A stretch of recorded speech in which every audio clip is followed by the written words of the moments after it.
ಏನು ನೋಡಿ ವಿಚಿತ್ರ. ಪಕ್ಕ ಗೋಧಿ ಮೀಡಿಯಾ, ಪಕ್ಕ ಬ್ರಾಹ್ಮಣಿಕೆಯನ್ನು ಪ್ರತಿಪಾದಿಸುವಂತಹ ಪತ್ರಕರ್ತ ಇಂತಹ ಒಂದು ಅದು ಇಲ್ಲ. ಅವನು ಏನು ಹೇಳ್ದ ಗೊತ್ತಾ, ಅವನ ಮಗಳು ಹೋಗಿದ್ಲಂತ, ಆ ಪತ್ರಕರ್ತ ಇದಲ್ಲ ಯಾರು ಬರ್ದಿದ್ದ ಲೇಖನ, ಜಂತರ ಮಂತರ್ನಲ್ಲಿ ಕಾಮೆಂಟಿಪುರನ ಹುಡುಕಿದ್ನಲ್ಲ, ಜಂತರ ಮಂತರ್ನಲ್ಲಿ ಆ ಮಕ್ಕಳಲ್ಲಿ ಸೆಕ್ಸ್ ಆ್ಯಕ್ಟಿವಿಟೀಸನ್ನ ಕನ್ವಿನ್ಸ್ ಮಾಡೋದಕ್ಕೆ ಪ್ರಯತ್ನ ಪಟ್ಟನಲ್ಲ, ಏನಾಗಿತ್ತಂದರೆ ಅವನ ಮಗಳಿದ್ದ, ಅವನ ಮಗಳನ್ನು ಅಲ್ಲಿ ಕಳಿಸಿದ್ದ ರಿಪೋರ್ಟ್ ಮಾಡೋಕ್ಕಂತ. ಅವಳು ರಿಪೋರ್ಟ್ ಮಾಡೋದು ಬಿಟ್ಟು ಬೇರೆ ಏನೋ ಮಾಡಿದ್ಲು, ಅದು ಇವನು ವಿಡಿಯೋ ಕಾಲಲ್ಲಿ ಯಾರೋ ತೋರಿಸ್ಬಿಟ್ಟಿದ್ದಾರೆ. ನೋಡ, ನೀನು ಮಾಡಿದ ಕೆಲಸಕ್ಕೆ, ನೀನು ಮಾಡೋ ಕಚಡ ಲೇಖನಕ್ಕೆ ನೀನು ಅಕ್ಷರ ಹಾದರ ಮಾಡಿದೆಯಲ್ಲ, ಅದಕ್ಕೆ ನಿನ್ನ ಮಗಳನ್ನು ಎಳ್ಕೊಂಡು ಬಂದು ಉದಾಹರಣೆ ಕೊಟ್ಟಿದ್ದಕ್ಕೆ ಕ್ಷಮೆ ಇರಲಿ. ಅವ್ರು ನಮ್ಮ ಮಗಳಿದ್ದಂಗೆ, ನಮ್ಮ ತಂಗಿ ಇದ್ದಂಗೆ. ಸುಮ್ಮನೆ ಅದನ್ನು ನಿಂಗೆ ನೋವು ತಾಗಲಿ ಅಂತ ಆ ಮಾತನ್ನು ಹೇಳಿದೆ ಅಷ್ಟೇ. ಆ ನೋವು ತಾಗಲಿ, ಯಾಕಂದರೆ ಕಂಡವ್ರ ಮಕ್ಕಳಲ್ಲಿ ತಾಗಲಿ, ನಿನಗೆ ತಾಗಬೇಕಷ್ಟೇ. ಕಂಡವ್ರ ಮಕ್ಕಳಲ್ಲಿ ನೀನು ಅದನ್ನೆಲ್ಲ ಹುಡುಕೋದಾದ್ರೆ ನೀನು ನಿನ್ನ ಮಕ್ಕಳು ನೋಡು. ನೀನು ಪಾಪ ನೀನು ಲೇಖನ ಬರೀತಾ ಕೂತಿದ್ಯಲ್ಲ, ಅವಾಗ ನೀನು ಹೆಂಡ್ತಿ ನಿನ್ನ ಮನೇಲಿ ಇದ್ಲೇ ಇಲ್ಲ, ಎಲ್ಲೋದು? ಸ್ವಲ್ಪ ಗಮನ ಕೊಡು, ನಿನ್ನ ಹೆಂಡ್ತಿ ಎಲ್ಲಿ ತಿರ್ತಿದ್ದಾಳ ಏನೋ.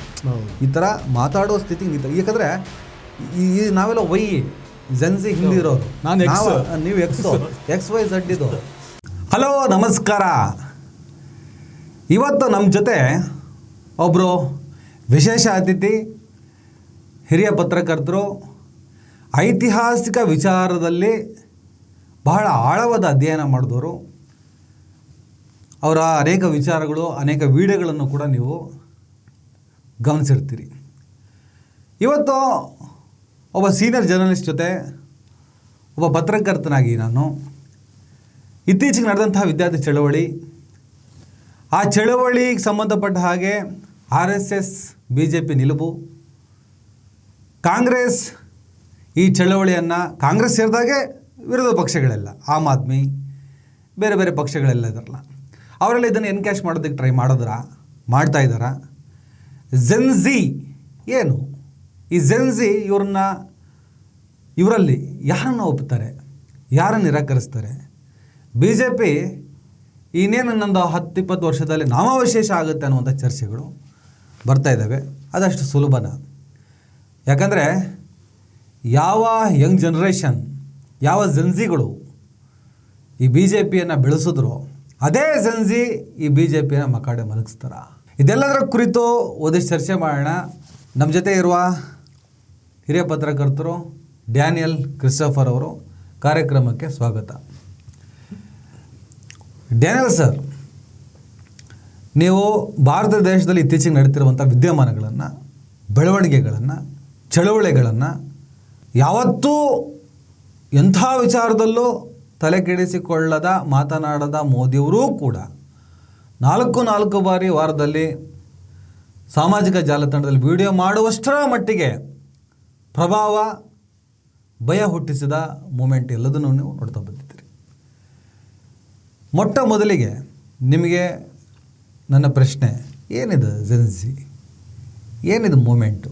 ಜೆನ್ಜಿಗೆ ಯಾಕೆ ಇವರು ಇಷ್ಟ ಎದುರಿದ್ರು? Mohan Bhagwat statement, Modi statement, RSS BJP statements ಎಲ್ಲದೂ ಕೂಡ ಒಂದು ಭಯ ಹುಟ್ಟಿದೆ ಅವರಿಗೆ ಅನ್ನುವಂಥ ಸಂದೇಶವನ್ನು ಕೊಡ್ತಾ ಇದೆ.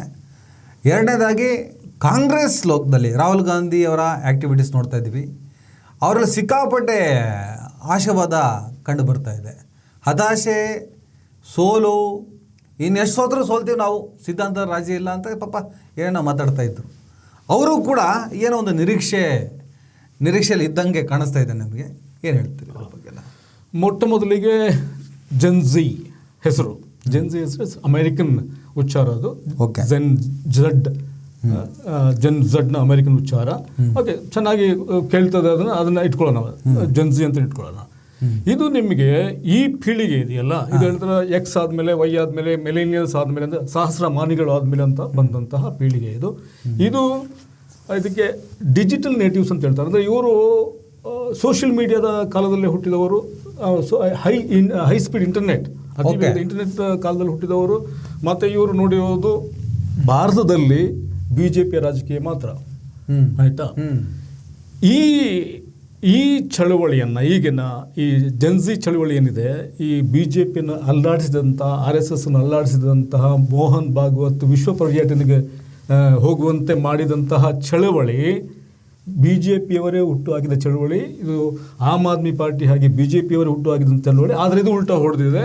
ಇದು ಈ ಜನ್ಸಿ BJP ಅವರು ಹುಟ್ಟು ಹಾಕಿದ ಚಳವಳಿನ ಹೇಳ್ತಾ ಇದ್ದಾರೆ ಅಂತ ಹಾಗಂತ ಬರ್ತಾ ಇದೆ ವ್ಯಾಖ್ಯಾನಗಳು.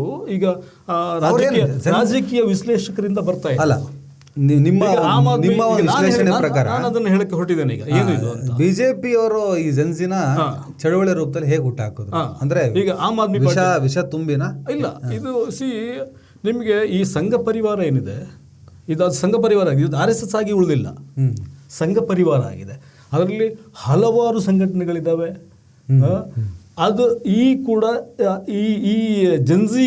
ಜನ್ಸಿಯಲ್ಲಿ ಯಾರು ಹೋಗಿ ಅಲ್ಲಿ ಚಳವಳಿಗೆ ಮಾಡಲಿಕ್ಕೆ ಕೂತರು, ಯಾರು ಹೋಗಿ ಮುಷ್ಕರ ಮಾಡಲಿಕ್ಕೆ ಕೂತರು, ಯಾರು ಹೋಗಿ ಪ್ರತಿಭಟನೆ ಮಾಡಲಿಕ್ಕೆ ಕೂತರು ಜಂತರ್ ಮಂತರ್ನಲ್ಲಿ, ಅವರು ಕೂಡ ಈ ಸಂಘ ಪರಿವಾರದ ಒಂದು ಭಾಗ ಅಥವಾ ಸಂಘ ಅಂತ ಏನು ಹೇಳ್ತಾರೆ ನೀವು, ಪರಿವಾರ ಅಂತ ಹೇಳ್ತಾರೆ, ಆ ರೀತಿಯಲ್ಲಿ ಇವರು ಮಾಡಿದ್ದಾರೆ.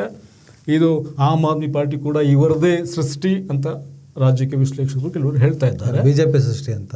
ಬಿಜೆಪಿ ಸೃಷ್ಟಿ. ಯಾಕೆ ಕಾರಣ ಅಂತ ಹೇಳಿದ್ರೆ, ಬಿಜೆಪಿಗೆ ಆಮ್ ಆದ್ಮಿ ಪಾರ್ಟಿಯನ್ನು ಯಾಕೆ ಹುಟ್ಟು ಹಾಕಿದ್ರೆ ಕಾರಣ ಅಂತ ಹೇಳಿದ್ರೆ, ಕಾಂಗ್ರೆಸ್ಗೆ ವಿರುದ್ಧವಾಗಿ ಕಾಂಗ್ರೆಸ್ನ ಓಟನ್ನು ಸೆಳೀಲಿಕ್ಕೆ ಈಗ ಈ ಯಂಗರ್ ಜನರೇಷನ್ ಅಂದರೆ ಯುವ ಪೀಳಿಗೆಯ ಓಟನ್ನು ಕಾಂಗ್ರೆಸ್ಸಿಂದ ಸೆಳೆಯೋಕ್ಕೆ. ಯಾಕಂತ ಹೇಳಿದ್ರೆ Rahul Gandhi is appealing to the young youth of the country ಅಲ್ವಾ.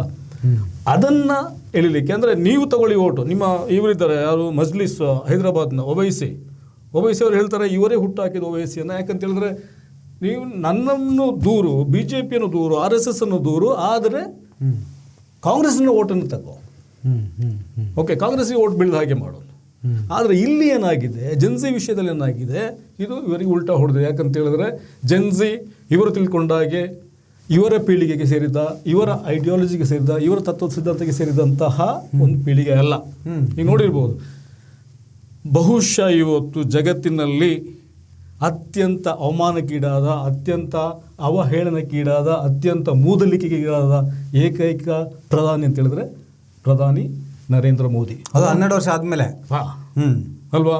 ಯಾರಾದರೂ ನೀವು ಮೀಡಿಯಾದವರನ್ನೇ ಅವರು ಖರೀದಿ ಮಾಡಿ ಇಟ್ಕೊಂಡಿದ್ರು.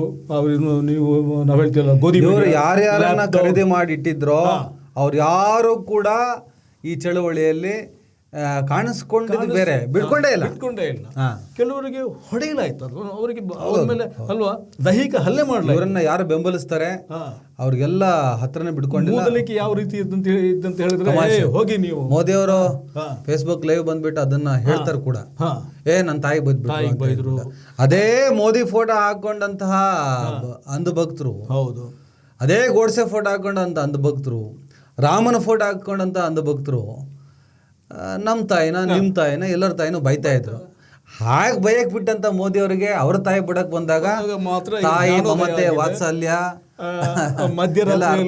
ಮಧ್ಯರಾತ್ರಿಯಲ್ಲಿ ಒಬ್ಬ ಪ್ರಧಾನಿ ಹುದ್ದೆಯಲ್ಲಿರೋರು ಮಧ್ಯರಾತ್ರಿಯಲ್ಲಿ ನನ್ನ ಅಮ್ಮನ ಬೈದ್ರು ಅಂತ ಮಧ್ಯರಾತ್ರಿ ಬರೋದಿದೆಯಲ್ಲ, ಅದು ಯಾವ ಇದನ್ನ ನೀವು ಬಿತ್ತಿದ ಬೀಜ ಹೆಮ್ಮರವಾಗಿ ಬೆಳೆದು ಅದು ಕೂಡ ಇದೇ ಕೆಲಸವನ್ನ ಮಾಡ್ಕೊಂಡು ಬಂದಾಗ ಮಧ್ಯರಾತ್ರಿಯಲ್ಲಿ ನಮ್ಮಂತವರು ಕೂಡ ನಿದ್ದೆಗೆಟ್ಟಿದ್ವಿ.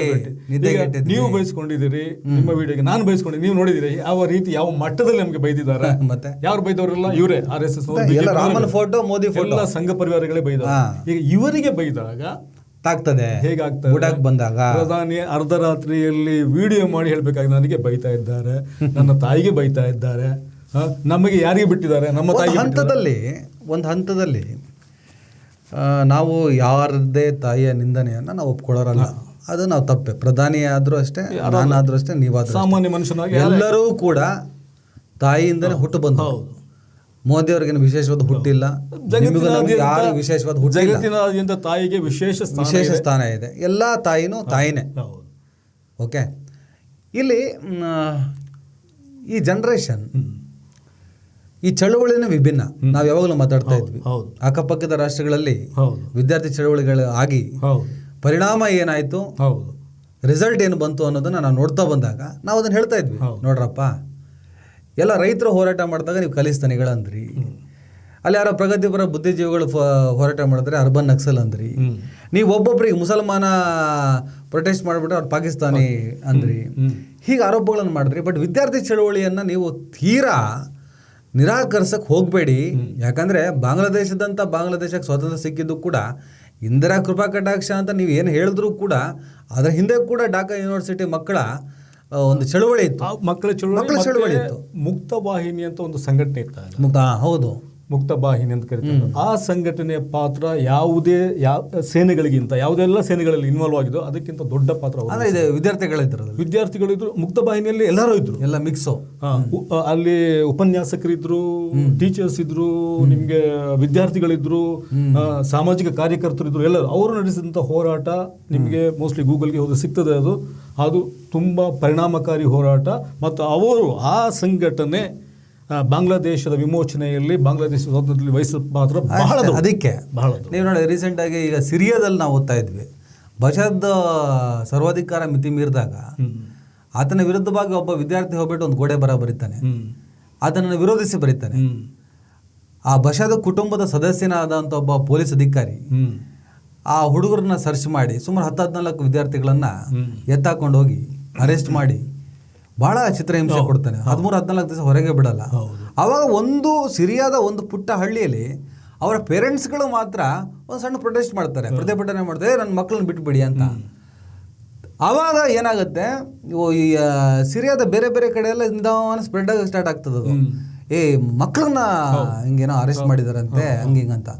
ಕೊನೆಗೆ ಇದು ಯಾಕೋ ಸರಿ ಆಗಲ್ಲ. ಈಗ ಮೋಹನ್ ಭಾಗವತ್ ಅವರು ಮತ್ತೆ ಮೋದಿ ಅವರು ಮಿಡ್ ನೈಟ್ ಬಂದ್ರಲ್ಲ, ವಿದ್ಯಾರ್ಥಿ ಚಳವಳಿ ಎಲ್ಲ ವ್ಯಾಪ್ತಿಗಳನ್ನು ಮೀರಿ ಹೋಗ್ತಿದ್ದಾಗ ಇದು ಯಾಕೋ ಬುಡಕ್ಕೆ ಬರೋ ಥರ ಇದೆ ಅಂದಾಗ ಮಿಡ್ ನೈಟಲ್ಲಿ ಲೈವ್ ಬರ್ತಾರೆ. ಮೋಹನ್ ಭಾಗವತ್ ಪಾಕಿಸ್ತಾನ ಸೂಪರು, ಅವ್ರ ಜೊತೆ ನನ್ನ ಶಾಶ್ವತ ಶತ್ರುತ್ವ ಬೇಡ ಅಂತ ಮಾತಾಡ್ತಾರೆ. ಜನ್ಜಿ ಮೂವ್ಮೆಂಟ್ ಅದ್ಭುತ ಅಂತ ಹೇಳ್ತಾರೆ. ಧರ್ಮೇಂದ್ರ ಪ್ರಧಾನ್ ರಾಜೀನಾಮೆ ಕೊಟ್ಟ ಮೇಲೆ ನಿನ್ನೆ ರಾಂಚಿಯಲ್ಲಿ, ಜಾರ್ಖಂಡ್ ರಾಂಚಿಯಲ್ಲಿ ಅದು ಕೂಡ ಅಷ್ಟೇ 3 ಸ್ಪರ್ಧಾತ್ಮಕ ಪರೀಕ್ಷೆಗಳನ್ನ ರದ್ದೇ ಮಾಡ್ತಾ ಗೌರ್ಮೆಂಟ್. ಅಲ್ಲೂ ಒಂದು ಸೆಕೆಂಡ್ ಜನ್ಜಿ ಜಿಂದಾಬಾದ್. ಬೆಳಿಗ್ಗೆ ನಮ್ಮಂತವರಿಗೆ, ನನ್ನಂತವ್ರಿಗೆ, ನಿಮ್ಮಂತವರಿಗೆ ಪಾಕಿಸ್ತಾನಕ್ಕೆ ಹೋಗಿ ಜಿಂದಾಬಾದ್. ಇವರೆಲ್ಲರೂ ಕೂಡ ಪಾಕಿಸ್ತಾನ ಕುಡ್ದೋರ್ ತರ ಆಡ್ತಾರೆ. ಅಂದ್ರೆ ಅವ್ರು ನಮಗೆ ಪಾಕಿಸ್ತಾನ ಕುಡ್ದೋರ್ ಅಂತ ಹೇಳ್ತಾ ಇದ್ರು ತಾನೆ, ನಾವು ಅದನ್ನ ಕೇಳಿಸ್ಕೊಂಡು ಬಂದಿದ್ದೀವಿ ತಾನೆ. ಹಂಗಾಗಿ ಈಗ ಇವ್ರು ಪಾಕಿಸ್ತಾನ ಹುಡ್ದಂಗೆ ಆಡ್ತಾ ಇದ್ದಾರೆ. ಓಕೆ, ಪಾಕಿಸ್ತಾನದ ಮೇಲೆ ಪ್ರೀತಿ ಇವ್ರಿಗೆ ಬಂದ್ಬಿಟ್ಟಿದೆ. ನಾವು ಅದಕ್ಕೆ ಒಬ್ಬರು ನಮ್ಮ ಗೆಳೆಯರು ಬಂದಿದ್ರು, ಅವ್ರ ಜೊತೆ ಮಾತಾಡ್ತಿದ್ದೆ. ಅಲ್ಲ, ಮೋಹನ್ ಭಾಗವತ್ ಈ ತರ ಪಾಕಿಸ್ತಾನ ಜೊತೆ ಶಾಶ್ವತ ಶತ್ರುತ್ವ ಬೇಡ ಅಂದ್ರೆ ಪಾಪ ದಿನಾ ಬೆಳಗ್ಗೆ ದೇಶದ್ರೋಹಿ, ಪಾಕಿಸ್ತಾನ, ಹಿಂದೂ ಮುಸ್ಲಿಂ ಅನ್ನುವಂಥ ಸಿಟಿ ರವಿ ಅಂತ ಪರಿಸ್ಥಿತಿ ಏನಾಗಬೇಕು ಅಂತ ಕೇಳಿದ್ರು. ನಾನು ಹೇಳಿದೆ ಹಗ್ಗ ಹುಡುಕ್ತಿದ್ದಾರೆ ಅಂತ. ಅವರೆಲ್ಲ ಈಗ ಹಗ್ಗ ಹುಡುಕ್ತಾ ಇದ್ದಾರೆ, ಅದು ಸಿಕ್ಕಿದ್ರೆ ಕತೆ ಪಾಪ ಮುಗ್ದು ಹೋಗ್ತದೆ ಅಂತ ಮಾತಾಡ್ತಿದ್ವಿ. ನೋಡಿ, ಮಾತಾಡ್ತಿದ್ದೆ. ಸಿರಿಯಾದಲ್ಲಿ ಸ್ಪ್ರೆಡ್ ಆಗ್ತಿದ್ದಾಗ ಈಗ ಹೇಗೆ ಜನ್ಸಿಗೆ ಹೆದರಿ ಇವ್ರುಗಳ ಸ್ಟೇಟ್ಮೆಂಟ್ ಪಾಕಿಸ್ತಾನದವರೆಗೂ ಕೂಡ ಲವ್ ಬರ್ತಾ ಇದೆ ಅಂದರೆ, ಅವತ್ತು ಸಿರಿಯಾ ಕೂಡ ಹೆದರಿ ಏನು ಮಾಡ್ತೋ ಆ ಮಕ್ಕಳನ್ನು ಬಿಡುಗಡೆ ಮಾಡುತ್ತೆ. ಬಟ್ ಮಕ್ಕಳ ಪರಿಸ್ಥಿತಿ ಎಷ್ಟು ಹೀನಾಯವಾಗಿತ್ತಂದರೆ, ಎಷ್ಟು ಭೀಕರವಾಗಿತ್ತಂದರೆ, ಆಕ್ರೋಶ ಇಡೀ ಸಿರಿಯಾವನ್ನು ವ್ಯಾಪಿಸ್ತು. ಕಟ್ ಮಾಡಿದ್ರೆ ಬಷದ್ ಇಲ್ಲ ರೀ, ಅಲ್ಲಿ ಕಟ್ ಮಾಡಿದ್ರೆ ಇಲ್ಲ, ರಷ್ಯಾಗೆ ಓಡಿ ಹೋದ. ಹಾಗೆ ಬಾಂಗ್ಲಾದೇಶ, ಶ್ರೀಲಂಕಾ, ನೇಪಾಳ ಈ ಕ್ರೈಸಿಸ್ಗಳ ಹಿಂದೆ ಇದ್ದಿದ್ದು ಈ ವಿದ್ಯಾರ್ಥಿಗಳು. ಬಾಂಗ್ಲಾದೇಶದಲ್ಲಿ ಮೀಸಲಾತಿ ಯಾಕದು? ನೀವು ಸ್ವತಂತ್ರ ಹೋರಾಟ ಮಾಡಿದವರಿಗೆಲ್ಲ 40% ರಿಸರ್ವೇಷನ್, ಆ ಪೀಳಿಗೆಗೆ ಇನ್ನೆಷ್ಟು ಕಾಲ ಕೊಡ್ತೀರಾ? ನಾವು ಓದೋರೇನು ಸಾಯ್ಬೇಕಾ ಅಂತ ಹೇಳ್ಬಿಟ್ಟು ಶುರು ಆಯಿತು. ಅದನ್ನು ಶೇಖ್ ಹಸೀನಾ ನೆಗ್ಲೆಕ್ಟ್ ಮಾಡಿದ್ರು. ಶೇಖ್ ಹಸೀನಾ ಇವತ್ತು ಆ ದೇಶದಲ್ಲೇ ಇಲ್ಲ. ಅಲ್ಲಿ ಇವತ್ತು ಮರಣದಂಡನೆ ಹೋದ್ರೆ ಆ ಪರಿಸ್ಥಿತಿ ಬಂತು. ಶ್ರೀಲಂಕಾ ಬದಲಾಯಿತು, ನೇಪಾಳ ಬದಲಾಯಿತು, ಎಲ್ಲಾ ಜೆನ್ಸಿ ಮೂವ್ಮೆಂಟ್ ಇತ್ತು. ಅದೇ ಜೆನ್ಸಿ ಮೂವ್ಮೆಂಟ್ ಇಲ್ಲಿ ಶುರು ಆದಾಗ ಸ್ಟಾರ್ಟಿಂಗ್ ನೆಗ್ಲೆಕ್ಟ್ ಮಾಡಿದ್ರು. ಜಂತರ್ ಮಂತರ್ ಮಕ್ಕಳಿಗೆ ಹಿಡಿದು ಹೊಡೆದ್ರು, ರಕ್ತ ಬರೋ ಥರ ಹೊಡೆದ್ರು. ಹೊಡಿಬೇಕಾದ್ರೆ, ಬಡಿಬೇಕಾದ್ರೆ, ರಕ್ತ ಹರಿಸ್ಬೇಕಾದ್ರೆ ಹೆಣ್ಣು ಮಕ್ಕಳಿಗೆ ಆ ಬ್ಯಾಕ್ ಸೈಡ್ಗೆ ಪೊಲೀಸು ಬೇಕು ಅಂತಾನೆ ಲಾಠಿ ನಗ್ತಾ ಇದ್ದ ಅಂದ್ರೆ ವಿಕೃತ ಮೆರಿತಾ ಇರಬೇಕಾದ್ರೆ ಬಾಯಿ ಮುಚ್ಕೊಂಡಿದ್ರಿ. ಮಿಡ್ ನೈಟ್ ಬಂದ್ಬಿಟ್ಟು ನಮ್ಮಮ್ಮ ಬೈದ್ರು, ಅವ್ರ ಅಮ್ಮಂದ್ರು ಕೂಡ ಅಳ್ತಾ ಇದ್ರಲ್ಲ ನನ್ನ ಮಗನ ಹೊಡೆದಾಗ. ಅವಾಗ ಒಂದು ಮಾತು ನೀವು ಲೈವ್ ಬಂದು ಹೇಳ್ಬಿಟ್ಟಿದ್ರೆ ದೊಡ್ಡ ಮನುಷ್ಯ ಅನ್ಸ್ಕತ್ತಿದ್ರಿ. ಅರ್ಥ ಆಯ್ತಾ? ಈ ವಿದ್ಯಾರ್ಥಿ ಚಳವಳಿ ಎಲ್ಲ ರೀತಿಯ ಹೋರಾಟವನ್ನು ಮೀರಿ ನೀವು ಹೇಳ್ದಂಗೆ ಆ ವಿದ್ಯಾರ್ಥಿ ಚಳವಳಿಯ ವಿಡಂಬನೆ, ಅವರ ತಮಾಷೆ, ಅವರ ಕಾಮಿಡಿ, ಆ ಪೊಲೀಸ್ ಹೊಡಿತಿದ್ದಾಗ ವೆಲ್ ಡನ್, ಭಾರಿ ಒಳ್ಳೆ ಕೆಲಸ ಮಾಡ್ಬಿಟ್ರಿ. ಇವತ್ತು ಉದ್ಧಾರ. ಇವತ್ತು ಮನೆ ಹೋಗ್ತೀರಾ, ನಿದ್ದೆ ಬರ್ತದ, ನಿಮ್ಮ ಮಕ್ಕಳಿಗೆ ಮುಖ ತೋರಿಸೋ ಯೋಗ್ಯತೆ ಇದೆಯಾ ಅನ್ನೋ ಪ್ರಶ್ನೆನ ಮಕ್ಕಳು ಮಾಡಿದಾಗ ಅದರ ಜೊತೆಗೆ ಮಾರೇ ದಿನ ಹೋಗ್ಬಿಟ್ಟು ಟಿಯರ್ ಗ್ಯಾಸ್ ಏನು ತಂದಿದ್ದೀರಾ, ಲೇವಡಿ ಮಾಡ್ತಾ ಇದ್ದಾರೆ. ಲೇವಡಿ ಟಿಯರ್ ಗ್ಯಾಸ್ ಹೊಡ್ರಿ, ಒಳ್ಳೆ ಫ್ಲೇವರ್, ಎಂತೆಂತ ಫ್ಲೇವರ್ ನೋಡಿಬಿಟ್ಟಿದ್ವಿ. ಅಂದ್ರೆ ಈ ಮೂಮೆಂಟು ಏನಾಗುತ್ತೆ, ಇದು ಇನ್ನೊಂದೇನಂತ ಹೇಳಿದ್ರೆ ನಿಮಗೆ ಬರ್ತೀನಿ ನಾನು. ವಿದ್ಯಾರ್ಥಿ ಚಳವಳಿ ಯಾಕೆ ಸಕ್ಸಸ್ ಆಗುತ್ತೆ ಅಂದ್ರೆ ಡ್ಯಾನಿಯಲ್ ಸರ್, ಈಗ ಏನಾಗುತ್ತೆ, ನಿಮ್ಮ ಮಕ್ಕಳು ನಮ್ಮ ಮಕ್ಕಳು ಬೀದಿಗಳ ಚಳವಳಿ ಹೋಗುತ್ತಾರೆ. ಬೀದಿಗಳ ಚಳವಳಿ ಹೋದಾಗ ಅವ್ರಿಗೇನಾದ್ರು ಹೆಚ್ಚು ಕಮ್ಮಿ ಆಯ್ತಂದರೆ ಅಪ್ಪ ನಾನು ಹೋಗ್ತೇನೆ, ಅಮ್ಮ ಬರ್ತಾಳೆ, ಫ್ಯಾಮಿಲಿ ಬರುತ್ತೆ. ಒಬ್ಬ ವಿದ್ಯಾರ್ಥಿಯನ್ನು ಮುಟ್ಟಿದ್ರೆ ಇಡೀ ಕುಟುಂಬ ಬೀದಿಗೆ ಬರ್ತದೆ. ಅದರ ಅರ್ಥ ವಿದ್ಯಾರ್ಥಿ ಚಳವಳಿ ಯಾಕೆ ತುಂಬ ಅಪಾಯಕಾರಿ ಮತ್ತು ಪರಿಣಾಮಕಾರಿ ಅಂದರೆ ಇಡೀ ದೇಶ ನಿಲ್ತದೆ, ಇಡೀ ದೇಶ ಬರುತ್ತದೆ. ಈ ವಿದ್ಯಾರ್ಥಿ ಚಳುವಳಿ ಈ ಚಳುವಳಿ ಹಿಂದಿನ ಚಳುವಳಿಗೆ ಹಿಂದೆ ಕೂಡ ವಿದ್ಯಾರ್ಥಿ ಚಳುವಳಿ ಆಗಿದೆ ದೇಶದಲ್ಲಿ. ಆದರೆ ಈ ರೀತಿಯ ಯಶಸ್ಸು ಕಾಣಲಿಲ್ಲ. ಕಾರಣ ಇದು ನಾನು ನಿಮಗೆ ಹೇಳಿದೆ, ಇವರ ಯಾವ ರೀತಿಯ ಪೀಳಿಗೆ ಇದು ಅಂತ. ಇನ್ನೊಂದು, ಇವರಿಗೆ ನೀವೊಂದು ನೋಡಿರ್ಬೋದು, ಸರ್ಕಾರದ ಭಯ ಇಲ್ಲ, ಪೊಲೀಸರ ಭಯ ಇಲ್ಲ, ಪೊಲೀಸರ ಲಾಠಿ ಏಟಿನ ಭಯ ಇಲ್ಲ, ಗುಂಡಿನ ಭಯ ಇಲ್ಲ. ನೀವು ಹೇಳಿದಾಗೆ ಲಾಠಿ ಏಟು ತಿಂದು ಮಾರಿಸೋ ಬಂದು ಆ ಪೊಲೀಸನ್ನೇ ಇವರು ಲೆವಡಿ ಮಾಡ್ತಾ ಇದ್ದಾರೆ.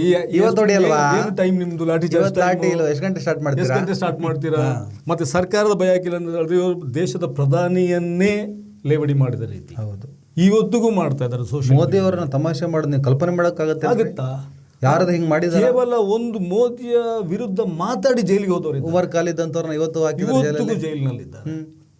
ಈ ಹುಡುಗರು ಆ ರೀತಿಯಾದಂತಹ ಸ್ಥೈರ್ಯ ತೋರಿಸಿದ್ದಾರೆ. ಒಂದು, ಇದು ಹೊಸತು ದೇಶಕ್ಕೆ, ಮತ್ತು ಅವರ ಮಾನಸಿಕತೆಯನ್ನು ತೋರಿಸ್ತಾ ಇದೆ, ಆ ಪೀಳಿಗೆ ಮಾನಸಿಕತೆಯನ್ನ. ಈಗ ಈ ಚಳವಳಿ ಕೇವಲ ಕಮ್ಯುನಲ್ ಮೈಂಡ್ ಸೆಟ್ ಇರುವಂತಹ, ಹಿಂದುತ್ವ ಪ್ರಭಾಗಂಡ ಇರುವ, ದೇಶದ ಒಕ್ಕೂಟ ವ್ಯವಸ್ಥೆಗೆ ವಿರುದ್ಧವಾದಂತಹ ಸಿದ್ಧಾಂತವನ್ನು ಪ್ರತಿಪಾದಿಸುತ್ತಿರುವಂಥ ಬಿಜೆಪಿ ಅಥವಾ RSS ಮಾತ್ರ ಎಚ್ಚರಿಕೆ ಗಂಟೆನ, ಕಾಂಗ್ರೆಸ್ ಅಥವಾ ಇನ್ನಿತರ ಪಕ್ಷಕ್ಕೆ ಎಚ್ಚರಿಕೆ ಗಂಟೆ? ಇದು ನನಗೆ ಕಾಂಗ್ರೆಸ್ಗೆ ಎಚ್ಚರಿಕೆ ಗಂಟೆ ಅಂತ ಕಾಣ್ತಿಲ್ಲ. ಕಾಂಗ್ರೆಸ್ ಅನ್ನ ಈ ಚಳುವಳಿ ಬಹುಶಃ ನನ್ನ ಗಟ್ ಫೀಲಿಂಗ್ ಅಂತ ಹೇಳಿದ್ರೆ ಇದು ಅಧಿಕಾರಕ್ಕೆ ತರುತ್ತೆ. ರಾಹುಲ್ ಗಾಂಧಿ 2029 ಪ್ರಧಾನಿ ಆಗುವಂತ ಎಲ್ಲಾ ಸಾಧ್ಯತೆಗಳು ನನಗೆ ಈ ಕ್ಷಣದಲ್ಲಿ ಈ ಮೂಮೆಂಟ್ ಪೋಲ್ ಟ್ರ್ಯಾಕರ್ ಹೌದು. ಏನಂತ ಹೇಳಿದ್ರೆ ಮತ್ತೆ ರಾಹುಲ್ ಗಾಂಧಿ ಪ್ರಾಪರ್ ಜನ್ಜಿ ರಾಜಕಾರಣಿ, ಗೊತ್ತಿರ್ಬೋದು ನಿಮಗೆ. ಇವತ್ತು ದೇಶದಲ್ಲಿರುವ ಅತ್ಯಂತ ಬುದ್ಧಿವಂತ, ಅತ್ಯಂತ ತಿಳುವಳಿಕೆ ಇರುವಂತಹ, ಸ್ಪಷ್ಟವಾಗಿ ಮಾತಾಡಬಲ್ಲಂತಹ, ನಿಮಗೆ TP ಇಲ್ಲದೆ ಮಾತಾಡಬಲ್ಲಂತಹ, ಒಳ್ಳೆ ಹಿಂದಿ ಒಳ್ಳೆ ಇಂಗ್ಲಿಷ್ ಮಾತಾಡಬಲ್ಲಂತಹ ಮತ್ತು ಸಾಕಷ್ಟು ತಿಳ್ಕೊಂಡಿರುವಂತಹ ರಾಜಕಾರಣಿ. ಈ ಎಲ್ಲ ನಮ್ಮ ನಾವೇನು ಸಾಂಪ್ರದಾಯಿಕ ರಾಜಕಾರಣಿಗಳನ್ನು ನೋಡ್ತೇವೆ, ಆ ರೀತಿ ರಾಜಕಾರಣಿ ಅಲ್ಲ. ಹ್ಯೂಮನ್ ಬೀಯಿಂಗ್, ಎಸ್, ಬುದ್ಧಿವಂತ, ಓದ್ಕೊಂಡಿದ್ದಾರೆ, ಯಾವುದೇ ರೀತಿಯಾದಂತಹ ದೂರದೃಷ್ಟಿಕೋನ. ನಕಲಿ ಪ್ರಮಾಣ ಪತ್ರ. ನೋಟ್ ಬ್ಯಾನ್ ಆದಾಗ, ರಾಹುಲ್ ಗಾಂಧಿ ಅವರು ಹೇಳ್ತಾರೆ, ನೋಟ್ ಬ್ಯಾನ್ ಆದಾಗ ನಿಮಗೆ ಎಕಾನಮಿಕಲ್ ಸುನಾಮಿ ಬರುತ್ತಂತ ಪ್ರಪ್ರಥಮ ಸ್ಟೇಟ್ಮೆಂಟ್ ಕೊಟ್ಟಿದ್ದೆ ರಾಹುಲ್, ಆಮೇಲೆ ಮನಮೋಹನ್ ಸಿಂಗು. ಅದಾದಮೇಲೆ ಕೋವಿಡ್ ಬಂದಾಗ ಅನಾರೋಗ್ಯದ ಸುನಾಮಿ ಬರುತ್ತಂತ ಹೇಳಿದ್ರು. ಈ ಎರಡೂ ಸ್ಟೇಟ್ಮೆಂಟ್ಗಳು ಆರಂಭದಲ್ಲಿ ಹೇಳಿದಾಗ ಇದೇ ಅಂಧಭಕ್ತು, ಇದೇ BJP, ಇದೇ ಸಂಘ ಪರಿವಾರ, ಇದೇ ಪಾಕಿಸ್ತಾನ ಹುಡ್ದಂಗೆ ಆಡ್ತಾವಲ್ಲ, ಇವು ಏನು ಸ್ಟೇಟ್ಮೆಂಟ್ ಕೊಡ್ತಾ ಇದ್ರು ಅಂದ್ರೆ, ಅವ್ನು ಪಪ್ಪು ಇದೇ ಪಪ್ಪು ಹೇಳ್ದಂಗೆ ಆಯ್ತು. ನೋಟ್ ಬ್ಯಾನ್ ಪರಿಣಾಮವನ್ನು ಇವತ್ತು ದೇಶ ಅನುಭವಿಸ್ತಾ ಇದೆ. ಈ ಕ್ಷಣಕ್ಕೂ ಕೂಡ ಈ ದೇಶದ ಆರ್ಥಿಕ ಸ್ಥಿತಿ ಎಕ್ಕುಟ್ಟು ಹೋಗೋದಕ್ಕೆ ನೋಟ್ ಬ್ಯಾನೇ ಕಾರಣ ಆಗಿದ್ದು. ಅದು ಆಗ ಒಂದು ಟೀಕೆ ಇತ್ತು ಕಾಂಗ್ರೆಸ್ ವಿರುದ್ಧ, ರಾಹುಲ್ ಗಾಂಧಿ ವಿರುದ್ಧ. ಅದು ನೋಟ್ ಬ್ಯಾನ್ ಅನ್ನ, ಡಿಮಾನಿಟೈಸೇಷನ್ ಅವರು ಸರಿಯಾಗಿ ಬಳಸ್ಕೊಂಡಿದ್ರೆ ಅವತ್ತು ಸರ್ಕಾರ ಉಳಿತಿರ್ಲಿಲ್ಲ ಅಂತ. ಆ ತಪ್ಪನ್ನು ಇವತ್ತು ಮಾಡ್ತಿಲ್ಲ ಅವರು. ಕಾಂಗ್ರೆಸ್ ಪೂರ್ಣ ಮಟ್ಟದಲ್ಲಿ ಈ ಚಳವಳಿಯಲ್ಲಿ ತೊಡಗಿಸಿಕೊಂಡಿದೆ. ಖುದ್ದು ರಾಹುಲ್ ಗಾಂಧಿಯೇ ಹೋಗಿದ್ದಾರೆ, ರಾಹುಲ್ ಗಾಂಧಿಯೇ ಹೊಡ್ತಾ ತಿಂದು ಅವ್ರು ನೋಡಿ ಮೂಗಲೆಲ್ಲ ಹೊಡೆದು, ಯಾಕ್ರಿ ಸ್ಟೂಡೆಂಟ್ಸ್ ಹೊಡೆದ್ರ ಅಂತ ಕೇಳಿದ್ರ, ನಿಂಗೂ ಹೊಡಿತೀನಿ ಹೊಡೆದಿದ್ದಾರೆ. ಯಾಕ್ರಿ ಮಕ್ಳಿಗೆ ಹೊಡಿತೀರಾ ಅಂತ ಕೇಳಕ್ ಹೋದ್ರು, ನಿಂಗೂ ಹೊಡಿತೀವಿ. ಆದ್ರಿಂದ ಈ ಚಳುವಳಿ ಬೇರೆ ಎಲ್ಲಾ ಪಕ್ಷಗಳಿಗಿಂತ ಹೆಚ್ಚು ಕಾಂಗ್ರೆಸ್ ಜೊತೆ ಗುರುತಿಸ್ಕೊಂಡಿದೆ. ಆಮೇಲೆ ರಾಹುಲ್ ಗಾಂಧಿದೊಂದು ನೀವು ಅಬ್ಸರ್ವ್ ಮಾಡಿ, ಇದೊಂದು ಪ್ರೆಸ್ ಮೀಟ್ ಮಾಡ್ತಾರೆ, ಸೈಡಲ್ಲಿ ನಿಂತ್ಕೊತಾರೆ, ಸ್ಟೂಡೆಂಟ್ಸ್ ಅದನ್ನ ಎನ್ಕ್ಯಾಶ್ ಮಾಡುವಂತ ಪ್ರಯತ್ನ ಕೂಡ ರಾಹುಲ್ ಮಾಡಕ್ ಹೋಗ್ಲಿಲ್ಲ. ಬೇರೆಯವರಾಗಿದ್ರೆ, ಈಗ ಕರ್ನಾಟಕ ಸ್ಟೇಟ್ ಅಲ್ಲಿರೋ ಕಾಂಗ್ರೆಸ್ ಲೀಡರ್ಗೆ ಬಿಟ್ಬಿಟ್ಟಿದ್ರೆ ಅವ್ರು ಸೈಡಲ್ಲಿ ನಿಲ್ಸ್ಬಿಟ್ಟು ನಾವು ಏನೋ ಸ್ಟಾರ್ಟ್ ಮಾಡಿರೋರು. ಬಟ್ ರಾಹುಲ್ ಅಲ್ಲಿ ಅದೊಂದು ಪ್ರಬುದ್ಧತೆ ನೋಡಿ, ಪಪ್ಪು ಅಂತಿದ್ದವರ ಪ್ರಬುದ್ಧತೆ ಹೇಗಿದೆ ನೋಡಿ. ಸೈಡಲ್ಲಿ ನಿಂತ್ಕೊಂಡ್ಬಿಟ್ಟು ಮಾತಾಡಿ, ನೇಹ ಬರೋನ್ ಬಿಟ್ರು ಮುಂದೆ ಮಾತಾಡು ತಾಯಿ ಅಂತೇಳಿ. ಅದೇ ಹೇಳಿದೆ ನಾನು, ಅದು ಈ ರಾಹುಲ್ ಗಾಂಧಿ ಹೊಸ ಪೀಳಿಗೆ ರಾಜಕಾರಣಿ, ಭಾರತದ ಹೊಸ ಪೀಳಿಗೆ ರಾಜಕಾರಣಿ. ಜನ್ಸಿ ಅವ್ರ ಜೊತೆಗೆ ಸುಲಭವಾಗಿ ಗುರುತಿಸ್ಕೊಳ್ತಾ ಇದೆ. ಬೇರೆ ರಾಜಕಾರಣಿಗಳು ಪಪ್ಪು ಅಂತಾರಲ್ರಿ, ಈಗ ಪಪ್ಪು ಅವರು ಜನ್ಸಿಯವರ ಮೊನ್ನೆ ಹೇಳಿ, ನೀವು ಸೋಷಿಯಲ್ ಮೀಡಿಯಾ ನೋಡಿ, ನಾವು ಸೋಷಿಯಲ್ ಮೀಡಿಯಾದಲ್ಲಿ ಇರೋರಲ್ಲ ಈಗ, ನೋಡಿ ನೀವೇ. ಅಲ್ಲ, ಯಾರು ಹೇಳ್ತಿದ್ರು, ಅವ್ರು ಹೇಳ್ತಿದ್ರು ಯಾರು ಪಪ್ಪು ಈಗ ಪಪ್ಪು ಯಾರು ಅವ್ರು ಕೇಳ್ತಾರೆ. ಮೆದುಳು ಕೊಳತೆ ಅಂತ ಅಂಧಭಕ್ತರು ಈ ಪಪ್ಪು ಮಾಡಿ ಗೊತ್ತಾಗಿದೆ. ಅವರು ನೀವು ಈ ಲ್ಯಾಪ್ಡಾಗ್ ಮೀಡಿಯಾವನ್ನ, ಈ ಗೋಧಿ ಮೀಡಿಯಾವನ್ನ ಇವ್ರು ಓಡಿಸಿದ ರೀತಿ ಗೊತ್ತಾಗಿದೆ. ರಾಹುಲ್ ಗಾಂಧಿನ ಪಪ್ಪು ಮಾಡಿದ್ದು ಮೀಡಿಯಾ. ಈ ದೇಶದ ಒಕ್ಕೂಟ ವ್ಯವಸ್ಥೆಗೆ ವಿರುದ್ಧವಾದಂಥ ನಿಲುವನ್ನು ಹೊಂದಂಥ ಸಂಘ ಪರಿವಾರ ಉದ್ದಕ್ಕೂ ಈ ದೇಶದ ಮಾನಸಿಕತೆ ಒಳಗಡೆ ದ್ವೇಷವನ್ನು ಬಿತ್ತಿದಂಥ ಆ ಪರಿವಾರ ಸದಾ ಹಿಂದೂ ಮುಸ್ಲಿಂ ಪಾಕಿಸ್ತಾನ ಅಂತ ಹೇಳ್ಬಿಟ್ಟು ಡಿವೈಡ್ ಆ್ಯಂಡ್ ರೂಲ್ ಹಿಂದೂ ರಾಷ್ಟ್ರದ ಪರಿಕಲ್ಪನೆ ಬಿತ್ತಿದ ಆ ಪರಿವಾರ ಇವತ್ತು ಪಾಕಿಸ್ತಾನದ ಜೊತೆ ಶತ್ರುತ್ವ ಬೇಡ ಅಂತ ಹೇಳ್ತಿದ್ದಾಗ ಪಪ್ಪು ಯಾರು, ಮೋಹನ್ ಭಾಗವತ ಇಲ್ಲ ಈ ದೇಶದ ಕೋವಿಡ್ ಪ್ಯಾಂಡಮಿಕ್ ಬಗ್ಗೆ, ನೋಟ್ ಬ್ಯಾನ್ ಅಮಾನ್ಯೀಕರಣದ ಆಘಾತದ ಬಗ್ಗೆ ಈ ದೇಶಕ್ಕೆ ದೂರದೃಷ್ಟಿಕೋನದಿಂದ ಮುನ್ಸೂಚನೆ ನೀಡಿದ ರಾಹುಲ್ ಪಪ್ಪುನ ನಿಮ್ಮ ತಲೆಗೆ ಮೆದುಳನ್ನು ತೆಗೆದು ಅಲ್ಲಿ ಸಗಣಿಯನ್ನು ತುಂಬಿ ಸಗಣಿ ವಿಚಾರಗಳನ್ನು ತುಂಬಿ ಈಗ ಮೆದುಳನ್ನು ಇಟ್ಕೊಳ್ಳಿ ಅಂತ ಹೇಳುವಂಥ ಮೋಹನ್ ಭಾಗವತ್ ಪಪ್ಪುನ ಅಲ್ವಾ ಅಂತ ನೀವು ಯೋಚನೆ ಮಾಡಿ. ಈಗ ಅಭಿಜಿತ್ ದೀಪ್ಗೆ, ನೇಹಾ ಬೋರಾ ಇವರಿಬ್ಬರ ಹೆಸರು ಭಾಳ ಹೋಯ್ತು. ಒಂದು ಕಾಕ್ರೋಚ್ ಜನತಾ ಪಾರ್ಟಿ ಅಂತ ಒಂದು ಮೂಮೆಂಟ್ ಶುರು ಮಾಡಿದ. ಸಾಮಾಜಿಕ ಜಾಲತಾಣದಲ್ಲಿ ನರೇಂದ್ರ ಮೋದಿಯವರು ಸೇರಿ BJP ಸೇರಿ ಎಲ್ಲರ ಫಾಲೋವರ್ಸ್ಗಳನ್ನು ಮೀರಿ ಒಂದು ವಾರದಲ್ಲಿ ಅದು ದೊಡ್ಡ ಪ್ರಮಾಣದಲ್ಲಿ ಹೋಯಿತು. ಆವಾಗ ನಮ್ಮಲ್ಲಿ ಹೆಂಗೆ ಪುಂಗ್ಲಿ ಅಂತ ಒಂದಿಷ್ಟು ಪ್ರತಿಭಾವಂತರೆಲ್ಲ ಇದ್ದಾರೆ. ನಮ್ಮ ಕರ್ನಾಟಕ ರಾಜ್ಯದ ದೌರ್ಭಾಗ್ಯ, ಸೌಭಾಗ್ಯ, ದೌರ್ಭಾಗ್ಯ. ಯಾಕಂದ್ರೆ ನಮ್ಮಂತವ್ರು ಮಾತಾಡ್ಲಿಕ್ಕೆ ಅವಕಾಶ ಸಿಕ್ಕಿದೆ ಅದರಿಂದಾಗಿ ಅಲ್ವಾ? ನಮ್ಮಂತವ್ರು ವಿಡಿಯೋಗಳು ಸ್ವಲ್ಪ ನೋಡ್ತಾ ಇದ್ದಾರೆ. ಆತನಿಗೆ ಯಾರು ಕೇಳಿದ್ರು ನಿನ್ನ ಜೀವನದಲ್ಲಿ ಸುಳ್ಳೇ ಹೇಳಿಲ್ವಾ ಅಂತ. ಇಲ್ಲ ಅಂದ. ಅಯ್ಯೋ ಆ ಟೈಮಲ್ಲಿ ನಮ್ಗೆ ಬಂತು ನಗೋ, ಬಿಡಿ ಅಂತ ಸಾಯ್ಲಿ, ಅದೇ ಸುಳ್ಳು ಹೇಳಿದವ. ನಾನು ಸುಳ್ಳೇ ಹೇಳಿಲ್ಲ ಅಂದ, ಅದೇ ಸುಳ್ಳು. ಅವೆಲ್ಲ US ಬೇಸ್ಡ್ ಕಂಪ್ನಿ ರೀ, ಇನ್ಸ್ಟಾಗ್ರಾಮ್ ಫೇಸ್ಬುಕ್ ಎಲ್ಲ. ಅವರು ಅಲ್ಲಿ ಸೆಟ್ಟಿಂಗ್ ಮಾಡಿಕೊಂಡು ಅಂತಾರಾಷ್ಟ್ರೀಯ ಮಟ್ಟದಲ್ಲಿ ಭಾರತವನ್ನು ಮುಗಿಸುವುದಕ್ಕೆ ಸಂಚು ನಡೆಯುತ್ತಿದೆ. ದಿನ ಬೆಳಗ್ಗೆ ಡೊನಾಲ್ಡ್ ಟ್ರಂಪ್ ನನ್ನ ಫ್ರೆಂಡು ಅಂತೀರಿ. ಡೊನಾಲ್ಡ್ ಟ್ರಂಪಿನ ಡೊನಾಲ್ಡ್ ಅಲ್ಲ, ಇವ್ರು ಡೊನಾಲ್ಡ್, ಇವ್ರು ಭಾರಿ ಕಷ್ಟ. ಡೊನಾಲ್ಡು ನಮ್ಮಲ್ಲಿ ಅಂಧ ಭಕ್ತರು ಹೆಂಗಂದರೆ, ಶ್ರೀಲಂಕಾದಲ್ಲಿ ಒಬ್ಬ ವೇಗದ ಬೌಲರ್ ಶಮಿಂಡ ವಾಸ್ ಅಂತ ಹೇಳಿ.